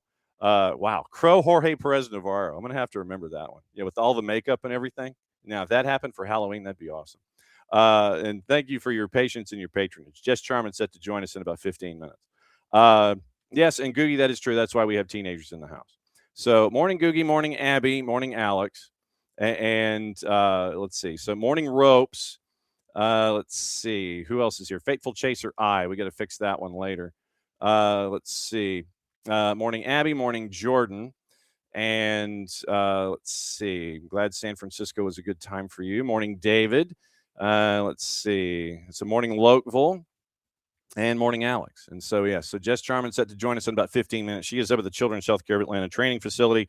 She had her conversations with Tata Martino and with Bradley Cornell yesterday. We'll get her intel leading into that matchup, and that'll be the show for this week. All right, so let's get into juice boxes and let you know what's going on and who's in the middle and all of those other kinds of things when it comes to – no, I don't want that. You sit there and you type something and the computer sits there and looks at you funny. All right, so let's get into juice boxes and all of Major League Soccer before we get out of here and let you know what's going on in and around the planet, what to watch, where to watch it, how to watch it, all the things. And we might go a couple of minutes past 11 o'clock just to get everything in. But we will do it. Wow, getting a crow call from Jorge Perez Navarro. That's awesome. All right, so juice boxes as we know them for the weekend. And we'll get into who's in the middle here in a bit. Early game 110 kick. Toronto is slightly favored at home against the Baby Bulls at a plus 150. Red Bulls are a plus 175. Atlanta and Philly, 325 kick. Atlanta favored at a plus 154. Philadelphia is a plus 170. Draws a plus 250. 625. Crew hosting Nashville at Scott's Miracle Grow. At the Death Star, Crew is a plus 104. Nashville's a plus 240, coming off of the week where they held Messi and friends scoreless. 740s, Charlotte is an underdog, understandably so, at a plus 240, hosting Messi and friends, who are even money plus 100, draws a plus 300. NYC and Rapids, NYC big favorite at home in the Bronx at a minus 172. Rapids are a plus 500. Purple team and CF Montreal, do they get an interim bounce with Coach Perelman now taking over for Oscar Pareja? We will effort Mike Gramajo for next week. Purple team is a minus 133. CF Montreal is a plus 333. And 840s. Chicago Fire, big favorite at home against DC United at a minus 154. DC's a plus 475. FC Dallas is a slight underdog at home to San Diego in Jorge Perez Navarro's matchup with Chelo Balboa. FCD is a plus 165, draws a plus 260. San Diego's a plus 154. Houston at 840, a minus 102. Portland a plus 300, a big game for Portland coming in. KCD will be on the call with that one with Christian Miles. LAG and Sporting Kansas City. LAG favored at a minus 182. Sporting is a plus 480. Those are your 940 kicks, along with RSL and Austin. RSL is a minus 105. Draws a plus 270. Austin a plus 275 at Rio Tinto. 1040. St. Louis City SC is a plus 800, taking on LAFC at a minus 278. And your draw is a plus 450. Sunday, 3 games, 240. Revs hosting Cincinnati. Juice Boxers don't care right now. Even across the board, both teams are a plus 160. Cincinnati coming off of their big win last night. And remembering, though, that their opponent flew in and I think landed at like 3:30 that afternoon because they were having problems leaving the country because of security issues involving the president and his visits. Revs and Cincinnati both a plus 160. The 440 kick, Vancouver is a minus 204 hosting Minnesota United, who's a plus 600. San Jose is your 710 hosting Seattle at a plus 120. Seattle, after their big win last night in Vancouver, is a plus 200. I would anticipate something akin to a rotated lineup, but how much of a rotated lineup, I don't know. So that is your rundown of juice boxes in Major League Soccer. So looking at pro refs and who's in the middle, and we can do a little bit of analysis there and let you know what your MLS assignments are for your match days. It is Toronto and Red Bulls. Chris Penso is in the middle. Michael Barwagon and Liz Arfa are your ARs. Philip Dujic is your fourth. Sean Tahini and Craig Lowry are upstairs. Atlanta United, Philadelphia Union. Marcus de Oliveira is the man in the middle. Jose de Silva, Tyler Wyrostic, your ARs. Alexis de Silva is your fourth. Kevin Stott and Jeff Musick are upstairs. We will look at Marcus de Oliveira's numbers in a bit. Columbus and Nashville. Fotis Bazakis is in the middle. Brian Dunn, Justin Howard, your ARs. Elvis Osmanovic is your fourth. Edvin Jurasevich, Jonathan Johnson are upstairs. Charlotte and Messi and friends. Guido Gonzalez Jr. is the man in the middle. Nick Uranga, Kevin Locke, your ARs. John Freeman, no relation, is your fourth. Jeff Gamble and Tom Supple are upstairs. NYC and Colorado. Brandon Stevis, that is a new name. Man in the middle, Logan Brown, Jeremy Kiso, your ARs. Sergi Boyko is your fourth. Kevin Stott and Jeff Musick. That is the night side of their day-night doubleheader upstairs. Orlando City and CF Montreal. Jair Marufo in the middle. Adam Garner, Gianni Facchini, your ARs. Tori Penso is your fourth. Daniel Radford, Christian Clerc are upstairs. Chicago and D.C. Sergei Demyanchuk is the man in the middle. Corey Parker, Mike Nickerson, your ARs. Atahan Yaya is your fourth. Eunice Marakchi and Red Hamill are upstairs. FC Dallas and San Diego. Ricardo Montero Araya is the man in the middle. Brooke Mayo, Walt Heatherly, your ARs. Greg Dopka is your fourth. Kevin Terry and Craig Lowry are upstairs. Houston and Portland. Rubiel Vasquez is in the middle. Eric Weisbrod and Ben Regal are your ARs. Timothy Ford is your fourth. That'll be an interesting conversation. Jorge Gonzalez and Mike Kempminer are upstairs. Galaxy and Sporting. Ismail Elfath, the man in the middle. Megan Mullen, Diego Blas, your ARs. Armando Villarreal is your fourth. Lucas Zapala and Fabio Tovar are upstairs. RSL and Austin. Elahio Adeguin is the man in the middle. Corey Richardson, Stefan Tanaka-Freund, your ARs. Mark Verso is your fourth. Edvin Jurasevich and Jonathan Johnson are upstairs. LAFC and St. Louis City.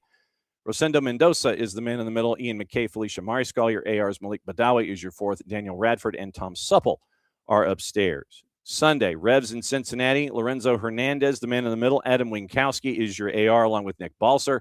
Pierre-Luc Logier is your fourth. Greg Dopka and Mike Kampmeinert are upstairs.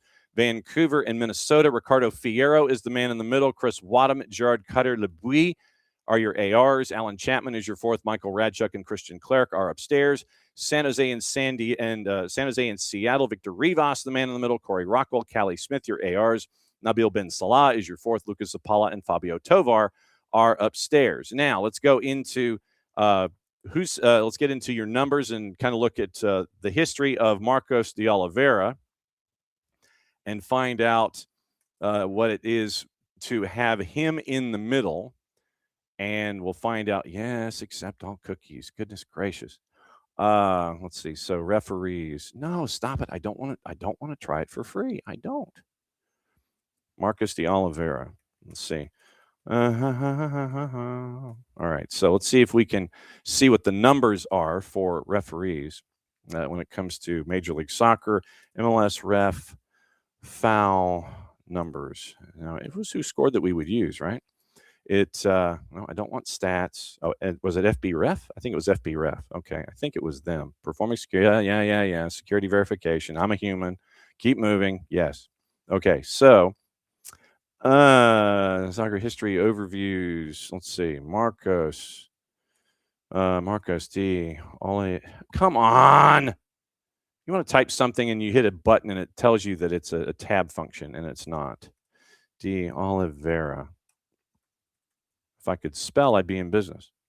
So, all right. So ref foul numbers is what I'm looking for here. So FB Ref, Major League Soccer Stats, fbref.com. So, nothing like trying to full site menu, players, clubs, nationalities, player wages, leagues, full site menu, players, clubs. Where's my ref finder? Competition, scores, and fixtures. It's like I had it bookmarked, and now that I have a different setup, of course, everything is all screwed up. So I'll try and find the numbers for Marcos de Oliveira before we get out of here, and then that way you can have your. I don't want that. I don't want that. I don't want that. So you're going to give it to me here. Maybe. Yes. Search referees. Marcos De Oliveira. Okay, next. Okay, so Marcus De Oliveira has only been in one in the middle this year. So Marcus De Oliveira, on average, throughout his career, only gives about 3.5 yellows a match, 3.6. He has been in one match in the middle this year, gave 2 yellows on 15 fouls. So doesn't call a whole lot of fouls, or has not when he was in the middle in this one match. But doesn't really go with a whole lot of yellows either. So Marcus De Oliveira, one match in the middle this year, 15 fouls given, lower end of the scale, 2 yellows given, lower end of the scale. Traditionally, 3.6 yellows, and he has been known to give a red card, but it's 1 in every 20 matches. So not really, a high end of the scale red card guy. So the last time he gave a red card in a match, just to give you an idea, in Major League Soccer was back in 2023. So Marcus De Oliveira lets him play, which I think probably plays into Philly's hands a bit. But Marcus De Oliveira, once again, not a big red card guy, not a big card guy, not a big foul guy. So we'll see what happens there with Marcus De Oliveira in the middle for Atlanta and Philly on the weekend. Just to let you know, once again, Atlanta United 2 in Huntsville City. That one is on Sunday, and that's going to be on the network. And that will be with Maddie and Jason in Athens. And I will be at the studio in Atlanta giving you all of your notes about the league and what is happening. Very, very busy week in MLS Next Pro. It will be 6:30 pregame. Kickoff supposed to be 7:02. And so Atlanta United 2 trying to go for 2 in a row against Huntsville City Football Club at home. And so they'll have the call a little after 7 o'clock for kick from Turner Soccer Complex in Athens. That'll be on the network. Go to soccerdownhere.net/listen, and you'll see our 3 channels up and running. And when you see the live notification going, big red button flashing, that's the channel that we're in. It's going to be on SDH1, and that will be where it's located as we go for that particular, when we have things going on, multiple things at once. Might have been on 1 or 2, but since it's the only live event going, it'll be on SDH1, and that'll be at soccerdownhere.net/listen. And then that will be where you can chase all of the intel and information all season long. Okay, what to watch, where to watch it, how to watch it. And we'll let you know where things are with the soccer on the TVs, as the kids say. So this it's brought to us by our friends at Fanatis, fntz.co/soccerdownhere. And with that, it is a chance for you to gain more streaming services and get all of the intel that you need when it comes to anything and everything that is going on in the world with Fanatis. And you get all of the BNs, which means you get AFCON, you get the Polish League, the Turkish League, the French League, and it is an opportunity to see Libertadores, Sudamericana. You get the LPF out of Argentina. You get a lot of the different leagues that are in South America. You can add TVV, and you can get Venezuelan television if you wish to add that. So today, BN has the Polish League at 1 o'clock, the French League at 3:45, and CAF Champions League is at 6 with Rabat and Pyramids, simulcast obviously on BN and Espanol. ESPN Deportes has La Liga at 4 o'clock. The league that we don't talk about, endorse, or promote, they're doing that at 3. ESPN Plus available to you in the afternoon. It is the A-League, the Bundesliga, Bundesliga B, Drei Bundesliga, and La Liga. Paramount Plus has the English Championship. Wrexham and Swansea City, and Ryan Reynolds and Rob Mack are going to be doing play-by-play in color for that one. 4 o'clock on Paramount Plus. Serie A is at 3:45. Scottish Championship, the second division, Greenock, Morton, and Partick Thistle is at 3:45. Women's side of things, it's the beginning of the NWSL season with all of their advancements and everything, all the news that they've made in the offseason. Washington and Portland is at 8 o'clock on Amazon Prime. Peacock has the USL Super League with Carolina and Tampa Bay at 7 o'clock. Just to give you an idea about Saturday. BN, French League, CAF Champions League, CBS Golazo Network, triple header Serie A, Liga MX, CBS Sports Network, English Championship, bright and early at 8:30. Big FOX is Atlanta and Philadelphia, so it's a 3:25 kick. FS1, Major League Soccer, Columbus and Nashville, 6:25 kick. Fox Soccer Plus, Serie B in the league we don't talk about. USA has your triple header in the Premier League, Sunderland, Brighton at 11, Arsenal, Everton 1:30, West Ham, Manchester City at 4. And DAZN USA has a German Frauen Bundesliga and Spanish Liga Femenil.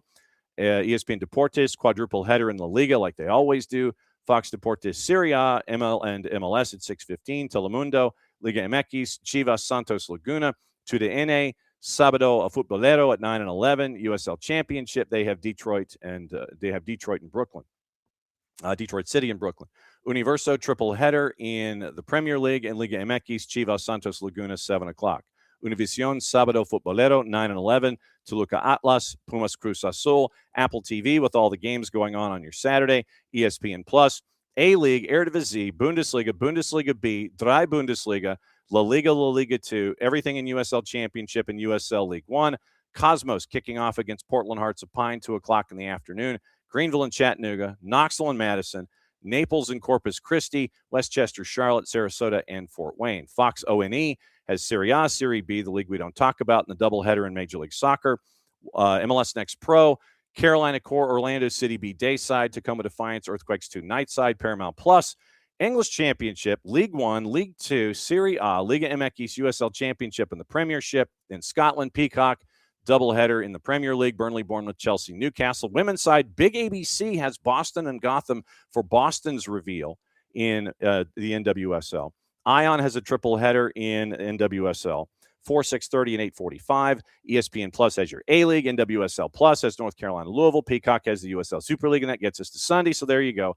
Soccer on TV for half of your weekend, brought to you by Fanatis, fntz.co/soccer down here. So that is where we are with all that. And the game, just to let you know, okay, so Atlanta United and Philly is on WAOK. According to Mike, who is posting this on the Twitters, 1380 AM, 103.3 HD3, and the Odyssey app. So it's on WAOK, 1380, 103.3 HD3, Odyssey app, Apple TV Home Radio Sync. So it is on WAOK this weekend. So we'll see if it is AOK being on WAOK. So we'll keep an eye out for that. Like I said, Jess Charman is in a holding pattern. It's probably just going to be a bit of a parachute in for Jess, so we'll keep going and let you know what else is going on the planet. We mentioned juice boxes for Major League Soccer, and we'll take a peek at MLS Next Pro, and we'll take a peek at the Premier League while we're thinking about it. And once again, if you have not had the chance to subscribe to the Morning Espresso, the Jason Longshore newsletter that gets your day up and moving, you can do that. You can listen to it in audio form on your favorite podcatcher. It's on our YouTube channel, and it's also in newsletter form, thanks to our friends at Oglethorpe University for being great partners with launching that every single day.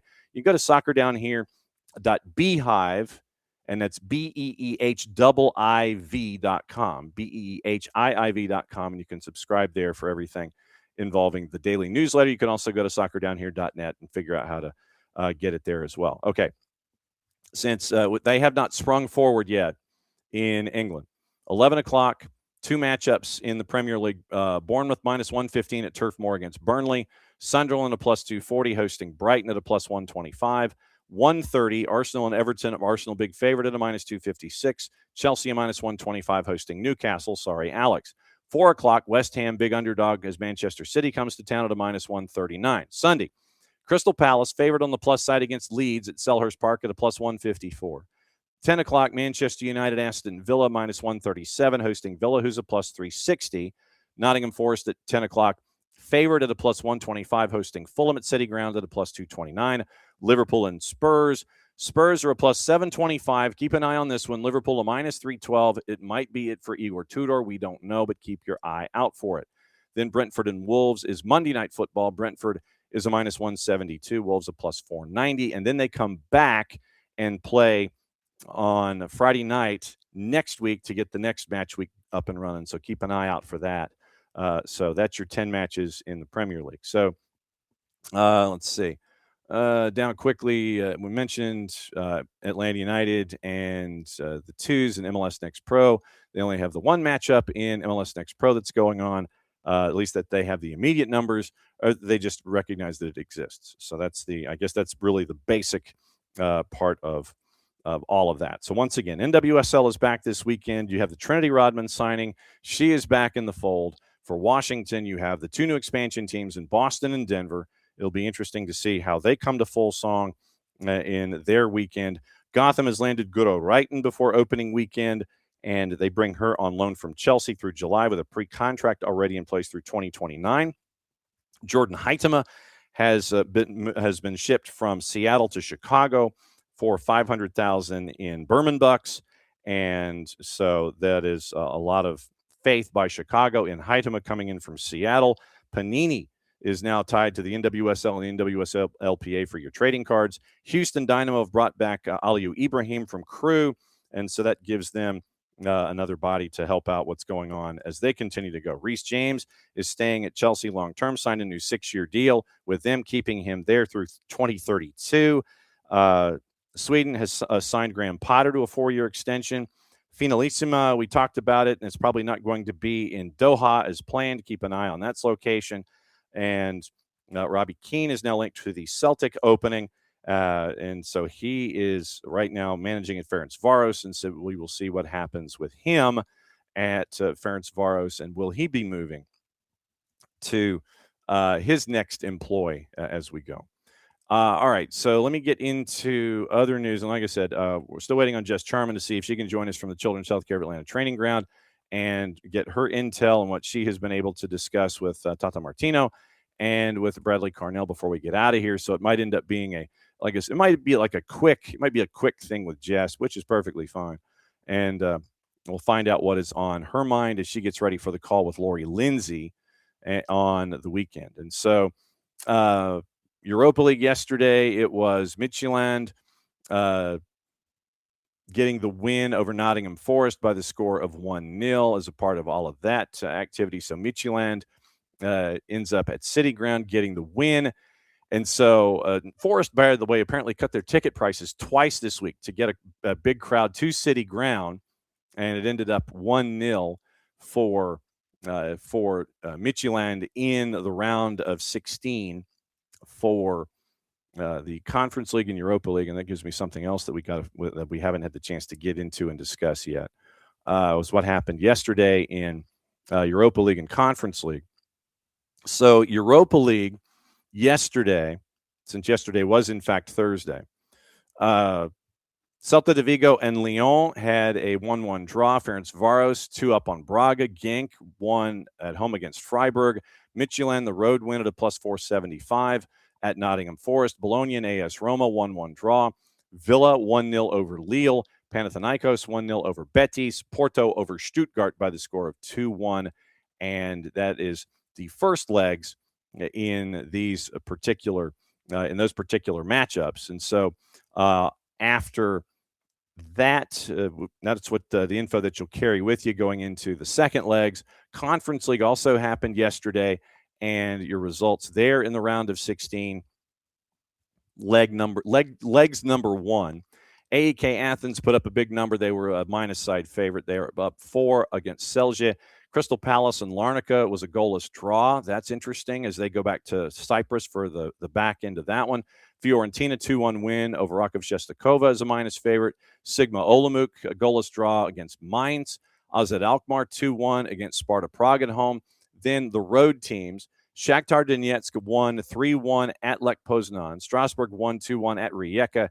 And Rayo Vallecano won 3-1 at Samsunspor. So you had 4 road teams win yesterday, and 2 of them were on the plus side and 2 of them were on the minus side as favorites. And so looking at all of that activity, that's what you have in the first legs in Europa League and in Conference League. Buddy Ben Jacob says Igor Tudor is battling to see out March despite being given the Liverpool match. Vinay Venkatesham, Johan Lange, and Nick Buescher are key to the final decision. Other caretakers are being looked at already, with several Spurs wanting a change, according to Ben, and especially after what happened what happened in Champions League, losing 5-2. And Tudor did not acknowledge Kinski after subbing him off after 17 minutes, and that has sparked some concern behind the scenes. Sources have told Jacobs and Give Me Sport the decision to start and then sub Kinski surprised some within the hierarchy, who've sounded out potential short-term replacements. And we mentioned Sean Dyche yesterday, and that also includes Ryan Mason, Robbie Keane, currently on the short list. And so, once again, CEO Vinay Venkatesham, sporting director Johan Long, and Joe Lewis's grandson, Nick Buescher, grandson-in-law, Nick Buescher, also believed to have input into the conversation. And yes, once again, Mauricio Pochettino is listed as the front runner for the role after this year. So no surprise with that, really. But, Sean Dyche, who knew that he would be possibly a favorite for this one heading into the end of the season. Pedro Neto has been given a one-match ban for misconduct occurring after being off against Arsenal. He's also been fined £70,000. Christian Romero and Joao Paulinho will both miss Spurs' trip to Liverpool. They're undergoing concussion protocols after colliding with each other in injury time in the 5-2 loss to Atletico de Madrid. Liam Rosenior on Neto's altercation with the ball boy. Quote, I've seen the incident back and it doesn't look good. He wants to get the ball back as quickly as possible. What impressed me was he wanted to apologize straight away. We all make mistakes, and it's about learning from them. So, end quote. So that's Liam Rosenior on the tape. Levi Colwill is another name Chelsea could now look to extend after the Reece James extension, contracted till 2029 with a one-year option. Nothing close yet, according to Jacobs. Willingness from all parties to explore a new deal. Mark Cucurella is believed to have been rewarded with improved terms last year, despite no announcement of it. And so keep an eye out on what is going on at Chelsea. Bodo Glimt, by the way, 5 wins in the Champions League. And so really cool stuff with them as we've seen life north of the Arctic Circle. And that rundown as we take a peek at everything. David, I thought Chris Penso took an admin job last year. That's a good question, Ropes. Who is Tudor putting in net? It's probably not going to be Kinski, so it might be Vicario. I don't think it's going to be Kinski, but so we'll see what he says. But I'm thinking it's not going to be Antonin Kinski. Anybody but. So it's probably ABK or ABA. Anybody but Antonin. That's probably what it's going to be. David was thinking Chris Penso took an admin job last time. Why is he back on the field? He wants Tori on the field and not Chris. I didn't see if Chris Penso had taken an admin job last year, but if it is, it might be a phasing out. David, talking about yesterday down here in Macon, did not know that Marist star Kate Harpering is Matt Harpering's daughter. Yeah, she finished with 40. I think it was 40 and 18. It was ridiculous. She at one point had 24 of the first 26 points for the Marist School. She's heading to North Carolina. And so it was great to catch up with her and to see her play in person for a championship. I give Kel a lot of credit for sticking and making it difficult for Marist. Basically, yeah, okay, Kate Harpering gets hers. Keep an eye on everybody else. But Mo Morrison came up big in the third and fourth quarter, finished 6 of 9 from the floor, and helped Marist get that win for Kate Harpering on the way out. So one of the top talents in the Southeast, really, in all college basketball, and you got to see that up close and personal as a high school senior on gpb.org and the GPB Sports app. Yes, and the Googie, no doubt. That's why we have teenagers in the house when it comes to doing computer things. Let's see. Yeah, we got to get rid of Fateful Chaser I. And no ropes. I'm not hanging anything on the sprinkler in the hotel room. And you know what? It doesn't have the warning sign. It doesn't have the warning sign attached to it, which is also a problem. So it's not telling you not to. I know not to, but it's just telling you also not to. I'm guessing somebody did a long time ago, and they hung something on it, and they might have either bent the sprinkler or done something that they weren't supposed to.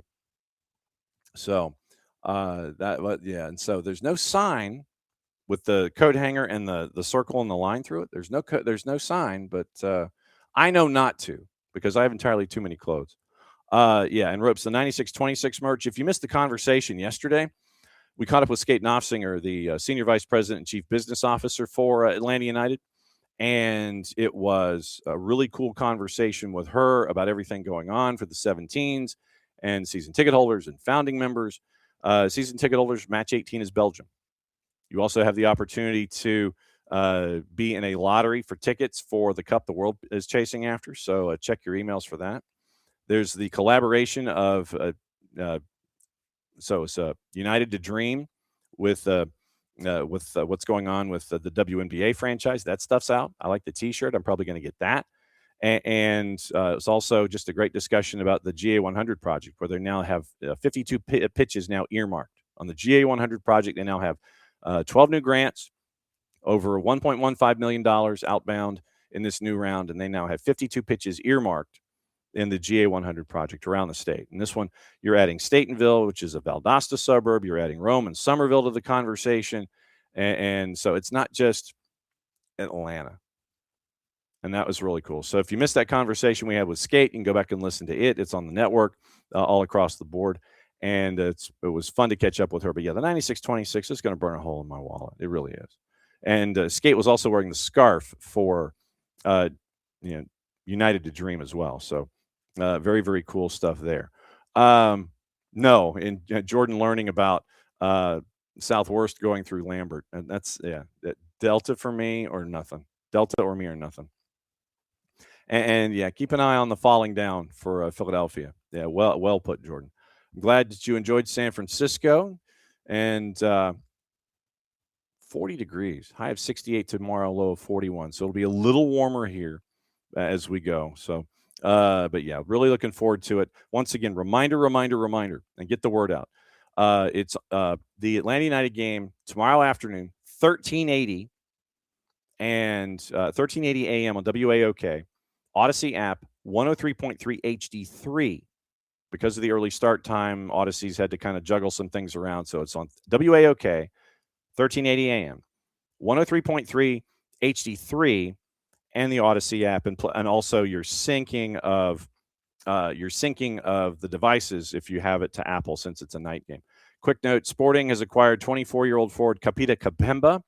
The Angolan winger is joining Sporting in a transfer from Polish side Radomiak Radom, and it's a 3.5-year deal through 28-29, club option for 29-30. He's going to occupy an international spot on the roster, pending receipt of the P1 visa and the international transfer certificate, arriving at the age of 24. Premier attacking players in Poland over the last 2 years, 12+2 and 38 appearances for Radomiak Radom. So attacking talent. David Lee said he was going to bring in 10 to 12 new players, and so that is another one of them in that process. So once again, NWSL kicks off this weekend. It's going to be a really interesting season to see them and see what's going on. Atlanta United is going to be chasing after their first win of the season, as is their opponents in Philadelphia. Great to have Dave Leno come on the show this morning. Great to have Michael Parkhurst come on the show this morning. Great to have Jorge Perez Navarro fight his equipment to come on this morning. And it's great to hang out with you to preview the weekend, as always. So once again, say hi to everybody, and it's great to see all of you. And we had another very, very busy week. Don't forget the Best of SDH AM coming out tomorrow. Probably a lot of opposition research. We'll try and see what guests we have that we can sit there and bring on. So don't forget to set your notifications in the Off the Woodwork podcast section over at 92.9 The Game for the Best of SDH AM. Like I said, probably a lot of previewing of this matchup and looking at Major League Soccer, but it was another great week here across the board on Soccer's Morning Show. So for everybody here, thanks for hanging out with us. I'm off to the Macon Coliseum and the Macon Centerplex to break down everything for another 10 hours. And then we'll be back at it again. This is day 3 of 4. Day 4 is tomorrow. If you're not doing anything soccer-related, just have it on in the room. Let us know what you're thinking about everything going on in your part of the universe, as we have the best of high school basketball that the state of Georgia has to offer. So once again, it's another full week here of the best of everything that's going on at SDHAM, which means on a Friday we end it one way. Mucha Platiel played safe. We'll catch up with you over the weekend at Mercedes-Benz with the twos, and back here on Monday to wrap it all up and start it all over again. Mucha Platiel, everybody. Let's wrap it up. The war was on. The keys on the typewriter had sharp points that kept sticking into our fingers. The dictating equipment started asking us questions, and our beepers sent electric shocks just through our body like a cattle prod. Out in the warehouse, the trucks kept banging into the docks, not even thinking about stopping. Oh, our frail bodies were strapped to the chairs, and our chairs were chained to the desks. Our pleas for justice were ignored, and the end seemed near. But we busted our slave drivers' little bitty balls. We've charged out of their brick fortress, the